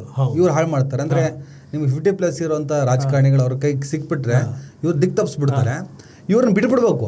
ಅಲ್ಲ, ಇಲ್ಲಿ ರಾಜಕಾರಣಿಗಳು ಪ್ರವೇಶ ಮಾಡಬಾರ್ದು. ರಾಹುಲ್ ಗಾಂಧಿ ಅಂತವ್ರನ್ನ ಬಿಟ್ಟರೆ ಬೇರೆ ಯಾರು ಪ್ರವೇಶ ಮಾಡಬಾರ್ದು ಅಲ್ಲಿ. ಮಾಡ್ತಾ ಕೂಡ ಇಲ್ಲ, ಅವ್ರಿಗೆ ಆಗ್ತಿಲ್ಲ ಅಲ್ಲಿ. ರಾಹುಲ್ ವೈ ಬರ್ತಾರ, ಎಕ್ಸ್ ಬರ್ತಾರ. ರಾಹುಲ್ ಎಕ್ಸ್ ನಮ್ಮ ಏಜ್ ಅಲ್ಲ ರಾಹುಲ್ಗೆ. ಹೌದೌದು, ನನ್ನ ಏಜ್ ಆಕ್ಚುಲಿ. ಮಲ್ಲಿಕಾರ್ಜುನ್ ಖರ್ಗೆ ಅವರ ಡಿ ಕೆ ಶಿವಕುಮಾರ್ ಹೇಳಿದಲ್ಲ, ಅವನು ಮುದ್ಕಾಗ್ಬಿಟ್ಟಾನೆ. ಬಟ್ ಯೂತ್ ಲೀಡರ್ ಹಾಗೆ ಇದನ್ನು ಹೇಗೆ ತಗೊಂಡು ಹೋಗ್ತಾರೆ? ಸರಿಯಾಗಿ ನಿರ್ವಹಿಸಿದ್ರೆ, ಕಾಂಗ್ರೆಸ್ ಇದನ್ನು ಸರಿಯಾಗಿ ಬಳಸ್ಕೊಂಡ್ರೆ 2029ರಲ್ಲಿ ಕಾಂಗ್ರೆಸ್ ಅಧಿಕಾರಕ್ಕೆ ಬರುವುದರಲ್ಲಿ ಯಾವುದೇ ಸಂಶಯ ಇಲ್ಲ. ಕಾಂಗ್ರೆಸ್ ರಾಹುಲ್ ಗಾಂಧಿ ಪ್ರಧಾನಿಯಾಗುವುದರಲ್ಲಿ ಯಾವುದೇ ಸಂಶಯ ಇಲ್ಲ. ಆ ಮನುಷ್ಯನ ಅವರ ಆಡಳಿತದ ಬಗ್ಗೆ ಏನಾದ ನಿರೀಕ್ಷೆ ಇದೆಯಾ? ಯಾರ ರಾಹುಲ್ ಬಂದ್ರೆ ಸರಿ ಹೋಗ್ತದೆ? ರಾಹುಲ್ ಅತ್ಯಂತ ಪ್ರಾಮಾಣಿಕ ಮನುಷ್ಯ, ಅದ್ರ ಬಗ್ಗೆ ನಿಮಗೆ ಯಾವುದೇ ಸಂಶಯ ಬೇಡ. ಒಳ್ಳೆಯ ಮನುಷ್ಯ, ಕೋಮುವಾದಿ, ಒಳ್ಳೆಯ ಮನುಷ್ಯ, ಒಳ್ಳೆ ಹ್ಯೂಮನ್ ಬೀಯಿಂಗ್, ಒಳ್ಳೆ ಮನುಷ್ಯ. ದ್ವೇಷದ ಅಂಗಡಿಯಲ್ಲಿ, ದ್ವೇಷದ ಮಾರುಕಟ್ಟೆಯಲ್ಲಿ ಪ್ರೀತಿ ಅಂಗಡಿ ಇರುವಂತಹ ವ್ಯಕ್ತಿ, ಆಯ್ತಾ. ಮತ್ತೆ ಈಗ ಮಾಗಿದ್ದಾರೆ, ರಾಜಕೀಯವಾಗಿ ಮಾಗಿದ್ದಾರೆ, ಆಯ್ತಾ. ಒಳ್ಳೆ ಭಾಷೆ ಇದೆ, ಹಿಂದಿ ಒಳ್ಳೆ ಮಾತಾಡ್ತಾರೆ, ಇಂಗ್ಲೀಷ್ ಒಳ್ಳೆ ಮಾತಾಡ್ತಾರೆ. ಆ ಮನುಷ್ಯ ಮಾತಾಡುವಂಥ ಹಿಂದಿ ನರೇಂದ್ರ ಮೋದಿ ಮಾತಾಡೋದಿಲ್ಲ, ಬೇರೆ ಯಾರೂ ಮಾತಾಡೋದಿಲ್ಲ. ಒಳ್ಳೆ ಹಿಂದಿ ಮಾತಾಡ್ತಾರೆ, ಒಳ್ಳೆ ಇಂಗ್ಲೀಷ್ ಮಾತಾಡ್ತಾರೆ, ಅಂತಾರಾಷ್ಟ್ರೀಯ ಮಟ್ಟದಲ್ಲಿ ಒಳ್ಳೆ ಹೆಸರಿದೆ. ಮತ್ತು ವಿದೇಶದಲ್ಲಿ ಕಲ್ತವರು, ಆಯಿತಾ. ಇದು ಕಾಂಗ್ರೆಸ್ನ ರಾಜಕಾರಣಿಗಳ ಒಂದು ಅಡ್ವಾಂಟೇಜ್ ಇದು. ಯಾಕಂತ ಹೇಳಿದ್ರೆ ವಿದೇಶದಲ್ಲಿ ಕಲ್ತವರು ಅಂತಾರಾಷ್ಟ್ರೀಯ ಮಟ್ಟದಲ್ಲಿ ಇರ್ತಾರೆ, ಆ ಮಟ್ಟದ ನಡವಳಿಕೆಗಳು ಅವರಿಗೆ ಗೊತ್ತಿರ್ತದೆ. ನಮ್ಮ ಪ್ರಧಾನಿಯಾಗಿ ಹೋಗಿ ಸುಮ್ಮನೆ ಕೈಕುಲುಕಿ ಬರೀ ನಗೆ ಅಟ್ಟಹಾಸ ಮಾಡೋದಾಗಲಿ, ನಗೆ ಮಾಡೋದಾಗಲಿ ಮಾತಾಡಲಿಕ್ಕೆ ಬರದೆ, ಮತ್ತು ನಾಲೆಡ್ಜ್ ಮತ್ತು ಶಿಕ್ಷಣ. ಈ ದೇಶವನ್ನು ಆಳೋರಿಗೆ ಶಿಕ್ಷಣ ಬೇಕು. ಹೌದು, ಈ ದೇಶವನ್ನು ಆಳೋರಿಗೆ ಕಮ್ಯುನಿಕೇಷನ್ ಇರಬೇಕು. ನಾಳೆ ಅಲ್ಲೆಲ್ಲ ಹೋಗ್ಬಿಟ್ಟು ಟೆಲಿಪ್ರಾಂಪ್ಟರ್ ಇಟ್ಕೊಂಡು ಒಬ್ಬ ಪಕ್ಕದಲ್ಲಿ ಒಬ್ಬ ಟ್ರಾನ್ಸ್ಲೇಟರ್ನ ಕೂರಿಸ್ಕೊಂಡು ಗಲೀಜಿದೆ. ನೂರಾರು ಕೋಟಿ ಜನಸಂಖ್ಯೆ ಇರುವಂಥ ಒಂದು ದೇಶನ ಪ್ರತಿನಿಧಿಸುವಂಥ ವ್ಯಕ್ತಿ ಇಲ್ಲೆಲ್ಲ ಹಿಂದೂ ಮುಸ್ಲಿಂ ಅದು ಇದು ಭಾಷಣಗಳು ಮಾಡ್ಕೊಂಡು ಇಲ್ಲೆಲ್ಲ ಅಂಧಭಕ್ತರನ್ನ ಹುಟ್ಟಾಕಿ ಅದೇನು ಬೇಕಾದ್ರೆ ಇರಲಿ, ಅದೇನು ಬೇಕಾದ್ರೆ ಸಿದ್ಧಾಂತ ಹಾಳಾಗ್ಲಿ ಮರ, ಬ್ಯಾಟಿಂಗು ಬೌಲಿಂಗು ನಿಮ್ಮ ಸಿದ್ಧಾಂತ ಮಾಡಿ ನಮ್ಮ ಸಿದ್ಧಾಂತ ಮಾಡ್ತೀವಿ, ಜನ ಉತ್ತರ ಕೊಡಲಿ, ಅದು ಮಾಡೋಣ. ವಿಚಿತ್ರ ಅಂದರೆ ಒಂದು ವಿದೇಶಕ್ಕೆ ಹೋಗಿ ಆ ನಾಯಕತ್ವದ ಮುಂದೆ ಒಬ್ಬ ಟ್ರಾನ್ಸ್ಲೇಟರ್ನ ಪಕ್ಕದಲ್ಲಿ ಕೂರಿಸ್ಕೊಂಡು ಏನ್ರಿ ಗಲೀಜಿದು. ನೂರಾರು ಕೋಟಿ ಜನಸಂಖ್ಯೆ ಇರುವಂಥ ಈ ದೇಶದಲ್ಲಿ ಸಾವಿತ್ರಿಬಾಯಿ ಫುಲೆ, ಜ್ಯೋತಿಬಾಯಿ ಫುಲೆ ಅಂತವರು ಶಿಕ್ಷಣಕ್ಕೆ ನೂರಾರು ವರ್ಷಗಳ ಹಿಂದೆ ಬುನಾದಿ ಹಾಕಿದವರು. ಅವರು ಇಲ್ಲಿಗೆ ಶಿಕ್ಷಣ ಬಂದು ನೂರಾರು ವರ್ಷಗಳಾಯಿತು. ಅದು ನೂರಾರು ವರ್ಷಗಳ ನಂತರ ಒಬ್ಬ ದೇಶದ ಪ್ರಧಾನ ಒಬ್ಬ ಟ್ರಾನ್ಸ್ಲೇಟರ್ನ ಕರ್ಕೊಂಡು ವಿದೇಶಕ್ಕೆ ಹೋಗಿ ಬರ್ತಾರೆ. ಏನು ದುರಂತರ ಇದು. ಸೀರಿಯಸ್ಲಿ ಹೇಳ್ತೀನಿ, ನಾನು ಮೋದಿ ಅಂತ ಹೇಳ್ತಿಲ್ಲ. ರಾಹುಲ್ ಗಾಂಧಿ ನಾಳೆ ಏನು ಶಿಕ್ಷಣ ಏನಿಲ್ಲ ಅಂದರೆ ರಾಹುಲ್ ಪ್ರಧಾನಿ ಆಗ್ಬಾರ್ದ್ರಿ. ಕರೆಕ್ಟ್. ರಾಹುಲ್ ಗಾಂಧಿಗೆ ಅರ್ಹತೆ ಇಲ್ಲ ಅಂತ ಹೇಳಿದ್ರೆ ಜನರೇ ಆಗಬಾರ್ದು. ಯಾಕಂತೇಳಿ ರಾಹುಲ್ ಗಾಂಧಿ ಧರ್ಮದ ಆಧಾರದ ಮೇಲೆ ಆಗಲಿ, ಇನ್ನೊಂದು ಬೇರೆ ಯಾವುದಂತ ಜಾತಿ ಆಧಾರದ ಮೇಲೆ ಆಗಲಿ ಚುನಾವಣೆಗೆ ಹೋಗಲ್ಲ. ನಮ್ಮ ದೇಶ ನಾಸವನ್ನ ಸೈಡಕ್ಕೆ ಹೋಗ್ತಾರೆ. ಇಸ್ರೋ ಬೆಳೆದಿದೆ ಇಲ್ಲಿ, ITBTಗಳು ಬೆಳೆದಿದ್ದಾವೆ ಇಲ್ಲಿ, ಎಜುಕೇಷನ್ ಸೆಕ್ಟರ್ಗಳಲ್ಲಿ ದಾಖಲೆಗಳ ಮೇಲೆ ದಾಖಲೆ ಆಗಿದೆ. ಬಟ್ ನಮ್ಮನ್ನು ಪ್ರತಿನಿಧಿಸುವ ವ್ಯಕ್ತಿ ಒಬ್ಬ ಟ್ರಾನ್ಸ್ಲೇಟರ್ ಕರ್ಕೊಂಡು ಹೋಗ್ತಾನೆ ಅಂದರೆ ದುರಂತ ಅಲ್ವಾ ಇದು? ಈ ಚಳುವಳಿಯ ಇನ್ನೊಂದು ಪ್ರಮುಖ ಪರಿಣಾಮ ಅಂತ ಹೇಳಿದ್ರೆ, ಬಹುಶಃ ಇದೇ ರೀತಿ ಮತ್ತೆ ಅದನ್ನು ಹೇಳ್ತೀವಿ, ಇದೇ ರೀತಿ ಮುಂದುವರೆದ್ರೆ ಭಾರತದಿಂದ ಪುರೋಹಿತಶಾಹಿ ಕಾಲು ಕೀಳಲಿದೆ, ಬ್ರಾಹ್ಮಣಿಕೆ ಕಾಲು ಕೀಳಲಿದೆ. ಬ್ರಾಹ್ಮಣಿಕೆ ತನ್ನ ಯಾಕೆ ಅವ್ರ ಮೇಲೆ ಯಾಕೆ ಅಂತ ದ್ವೇಷ? ಅವರೇ ಎಲ್ಲದಕ್ಕೂ ಕಾರಣ. ಮತ್ತೆ BJP ಹಿಂದೆ ಇರುವವರು ಯಾರು? ಮೋದಿ ಬ್ರಾಹ್ಮಣ ಅಲ್ಲ. ಬ್ರಾಹ್ಮಣಿಕೆ ಅಂತ ಹೇಳಿದೆ ನಾನು, ಬ್ರಾಹ್ಮಣರು ಅಲ್ಲ, ಬ್ರಾಹ್ಮಣ್ಯ. ಯಾಕಂತ ಹೇಳಿದ್ರೆ ನರೇಂದ್ರ ಮೋದಿ ಅವರು ಬ್ರಾಹ್ಮಣರಲ್ಲ, ಅಮಿತ್ ಶಾ ಬ್ರಾಹ್ಮಣರಲ್ಲ. ಬಟ್ ಅವ್ರು ಬ್ರಾಹ್ಮಣ್ಯ ಮಾಡ್ತಿದ್ದಾರೆ. ಬ್ರಾಹ್ಮಣ್ಯ. ನನ್ನ ಒಂದು ಪ್ರಶ್ನೆ ಇದೆ ಕೇಳಿ. ನರೇಂದ್ರ ಮೋದಿ ಅವರು ಮೋಶನ್ ಗಾಣಿಗರ ಏನೋ ಕೇಳ್ಪಟ್ಟೆ ಜಾತಿ, ಅದು ಗಾಣಿಣ್ಯ ಅಂತ ಹೇಳಿ ಬ್ರಾಹ್ಮಣ್ಯ ಅಂತ ಯಾಕೆ ಹೇಳ್ತೀರಾ? ಅವ್ರು ಬ್ರಾಹ್ಮಣ್ಯ ಮಾಡೋದ್ರಿಂದ ಬ್ರಾಹ್ಮಣ್ಯ ಅಂತ ಹೇಳ್ಬೇಕಾಗ್ತದೆ. ಬ್ರಾಹ್ಮಣ್ಯ ಅಂದ್ರೆ ಏನು? ಬ್ರಾಹ್ಮಣ್ಯ ಅಂತ ಹೇಳಿದ್ರೆ ಮನುವಾದ ಸ್ಮೃತಿ, ಆಯ್ತಾ. ಮನುಸ್ಮೃತಿ ಏನೇನು ಮಾಡ್ತಾ ಅದು ಬ್ರಾಹ್ಮಣ್ಯ. ಎಸ್. ಧರ್ಮಾಧಾರಿತ ರಾಜಕೀಯ ಮಾಡೋದು, ಜಾತಿ ಆಧಾರದ ರಾಜಕೀಯ ಮಾಡೋದು, ಇದು ಬ್ರಾಹ್ಮಣಿಕೆ ಅಲ್ವಾ? ಅದು ಬ್ರಾಹ್ಮಣರು ಮಾತ್ರ ಮಾಡೋದಿಲ್ಲ. ಓಕೆ ಅಲ್ವಾ? ನಾವು ಕಾರ್ಯಕ್ರಮ ಮುಗಿಸೋಣ, ಮುಗಿತಲ್ಲ? ಇನ್ನೊಂದು ಓಕೆ ಮುಗಿಸ್ಬೋದು, ಮುಗಿಸೋಣ. ಇನ್ನೂ ವಿಚಾರಗಳು ಇರ್ತವೆ, ಮಾತಾಡೋಣ. ನೀವು ನಮಗೆ ಸಿಗ್ತೀರಿ. ನಾವು ಜೊತೆಗೆ ಇವತ್ತು ಸದ್ಯಕ್ಕೆ ಕಳೆದ 20 ವರ್ಷಗಳಿಂದ ಜೊತೆಗಿದ್ದೇವೆ ನಾವು. ಜೆನ್ಜಿ ಮೂವ್ಮೆಂಟು, ಆಮೇಲೆ Mohan Bhagwat statement, Gen Z movement, Mohan Bhagwat statement, Modi ಅವರ ಲೈವ್ ವಿಡಿಯೋ ಎಲ್ಲ ಸೇರಿಬಿಟ್ಟು ಒಂದು ವಿಚಾರವನ್ನು ನಾವು ಮಾತಾಡೋಣ, ಪತ್ರಕರ್ತರಾಗಿ ಮಾತಾಡೋಣ, ಪರಸ್ಪರ ಚರ್ಚೆ ಮಾಡೋಣ. ಇಟ್ಸ್ ನಾಟ್ ಕ್ವಶನ್ ಆ್ಯಂಡ್ ಇದು ಆನ್ಸರ್. ಬಹುಶಃ ಭಾರತದ ಇತಿಹಾಸದಲ್ಲಿ ಭಾರತದ ಇತಿಹಾಸದಲ್ಲಿ ಇದು ಬಹುಶಃ ಸತ್ಯ ಮಾತಾಡಬೇಕಾದಂತಹ ಅನಿವಾರ್ಯತೆ ಇರುವ ಹಾಗೆ ಹೇಳಬೇಕಾದಂತಹ ಯಾವುದೇ ಮುಚ್ಚುಮರೆ ಇಲ್ಲದೆ ಧರ್ಮದ ಬಗ್ಗೆ ಆಗಲಿ, ಜಾತಿಯ ಬಗ್ಗೆ ಆಗಲಿ, ಇನ್ನೊಂದು ಯಾವುದೇ ಇಸಮ್ಗಳ ಬಗ್ಗೆ ಆಗಲಿ ಯಾವುದೇ ರೀತಿಯಾದ ಮುಚ್ಚುಮರೆ ಇದ್ದಂತೆ ಮಾತಾಡಬೇಕಾದಂತಹ ಕಾಲ. ಅದನ್ನು ಜೆನ್ಜಿ ನಮಗೆ ಹೌದು. ಈಗ ನೋಡಿ, ನಾವು ಇವತ್ತು ಈ ಸರ್ಕಾರವನ್ನು, ಈ ಆಡಳಿತವನ್ನು ಟೀಕಿಸುವ, ಹೀಯಾಳಿಸುವ, ಬುದ್ಧಿ ಕಲಿಸುವ ಕೆಲಸವನ್ನು ಜೆನ್ಜಿ ಮಾಡಿದ್ದು ದೊಡ್ಡ ಹೈಲೈಟ್. ಕಳೆದ 16 ವರ್ಷಗಳಿಂದ ನಾವು ಅದನ್ನೇ ಮಾಡ್ತಾ ಬಂದಿತ್ತು. ನಾವು ಕೂಡ ಒಬ್ಬ ಜೆನ್ಜಿ ಆಗಿನೇ ಶುರು ಮಾಡಿರೋ. ನಾವು ಈ ಸರ್ಕಾರದ, ಈ ಆಡಳಿತದ, ಈ ಸಿದ್ಧಾಂತದ, ಈ ಕೋಮುವಾದಿಗಳ ವಿರುದ್ಧ ನಾವು ಮಾತಾಡ್ತಾ ಇದ್ದಾಗ ನಾವು ಜೆನ್ಜಿಗಳೇ. ನಾವೆಲ್ಲ ಮಾತಾಡ್ತಾನೆ ಬಂದಿದ್ದು. ಅದರ ಮುಂದುವರೆದ ಭಾಗವಾಗಿ ಈ ಜೆನ್ಜಿಗಳು ಪರಿಣಾಮಕಾರಿಯಾಗಿ ತಗೊಂಡು ಹೋಗ್ತಾ ಇದ್ದಾರೆ. ಯಾಕಂದರೆ ಒಂದು ದಿ ಎಂಡ್ ಅಂತ ಇರುತ್ತದೆ. ನಾವು ಮಾತಾಡಬೇಕಾದ್ರೆ ಆರಂಭ, ಇವ್ರು ಶುರು ಮಾಡಿರೋದು ಅಂತ್ಯದ ಕಾಲದಲ್ಲಿ. ನಾವು ತುಂಬ ಸ್ಯಾಕ್ರಿಫೈಸ್ ಮಾಡಿದ್ದೀವಿ, ನಮ್ಮ ಕುಟುಂಬವನ್ನು ಸ್ಯಾಕ್ರಿಫೈಸ್ ಮಾಡಿದ್ದೀವಿ. ಮೋದಿ ತಾಯಿಗೆ ಬೈದಿದ್ದಕ್ಕೆ ಅವ್ರ ಕಣ್ಣಲ್ಲಿ ನೀರು ಬರ್ತದೆ. ನಾವು ರಕ್ತನೇ ಹರಿಸ್ಬಿಟ್ಟಿದ್ದೀವಿ. ಅಪಮಾನಗಳು, ಅವಮಾನಗಳು, ಬೆದರಿಕೆಗಳು ಎಲ್ಲವನ್ನು ಮೀರಿ ಕೂಡ ಈ ಕ್ಷಣಕ್ಕೂ ನೋಡಿ ಕೂತ್ಕೊಂಡು ಮಾತಾಡ್ತಾ ಇದ್ದೀವಿ. It's called dedications because of India. ಈ ದೇಶಕ್ಕೋಸ್ಕರ ನಾವು ನೋಡಿ ಯಾವತ್ತಾದರೂ ಕೂಡ ಹೊಡೆದಾಡೋಣ, ಬೇರೆ ಧರ್ಮದವ್ರನ್ನ ದ್ವೇಷ ಮಾಡೋಣ ಮಾತಾಡಿದ್ದೀವ? ಒಂದು ಹುಡುಕಿ ಒಟ್ಟಾಗಿ ಬದುಕೋಣ, ಒಟ್ಟಾಗಿ ಬಾಳೋಣ. ಒಟ್ಟಾಗಿದ್ದರೆ ಮಾತ್ರ ದೇಶದ ಅಭಿವೃದ್ಧಿ ಸಾಧ್ಯ. ನಾವು ಮಂಗಳನ, ಚಂದ್ರನ ಅಂಗಳದಲ್ಲಿ ಏನಾದರೂ ಮಾಡ್ಬೋದಾ ಆಲೋಚನೆ ಮಾಡಬೇಕಾಗಿದೆ. ಧರ್ಮ, ಕರ್ಮ, ಮಂದಿರ, ಮಸೀದಿ ಎಲ್ಲದರ ಆಚೆಗೆ ನಿಂತು ಆಲೋಚನೆ ಮಾಡಬೇಕಾಗಿದೆ. ಮಂದಿರ ಮಸೀದಿ ನೀನು ನಮಾಜ್ ಮಾಡ್ಕೊ, ನೀನು ಪೂಜೆ ಮಾಡ್ಕೊ, ನೀನು ಮನೇಲಿ ಮಾಡ್ಕ. ಮಸೀದಿ ಇದೆ, ದೇವಸ್ಥಾನ ಮಾಡ್ಕ. ಬೀದಿ ತರಬೇಡ, ಜನರ ಬದುಕಿನ ಮೇಲೆ ಅದನ್ನು ಹೇರಬೇಡ, ಅದನ್ನು ಇಟ್ಕೊಂಡು ಬೆಳೆ ಬೇಯಿಸ್ಕೋಬೇಡ. ಪಾಕಿಸ್ತಾನ ಮುಗಿದು ಹೋದ ಅಧ್ಯಾಯ, ಅದನ್ನು ಎಳ್ಕೊಂಡು ಬಂದು ಯಾಕ್ರೋ ನಮ್ಮ ನೆಮ್ಮದಿನ ಹಾಳು ಮಾಡ್ತೀರಾ ಅನ್ನೋದಕ್ಕಷ್ಟೇ ಇವತ್ತಿನ ಈ ಡಿಬೇಟ್. ಇನ್ನಷ್ಟು ಇದ್ರ ಬಗ್ಗೆ ಮತ್ತು ಇನ್ನಷ್ಟು ವಿಚಾರಗಳ ಬಗ್ಗೆ ಮತ್ತೆ ಮಾತಾಡ್ತಾ ಇರ್ತೀವಿ. ಮತ್ತೆ ನಮ್ಮನ್ನು ನೀವು ನೋಡ್ತೀರಾ. ನಮಸ್ಕಾರ. ನಮಸ್ತೆ.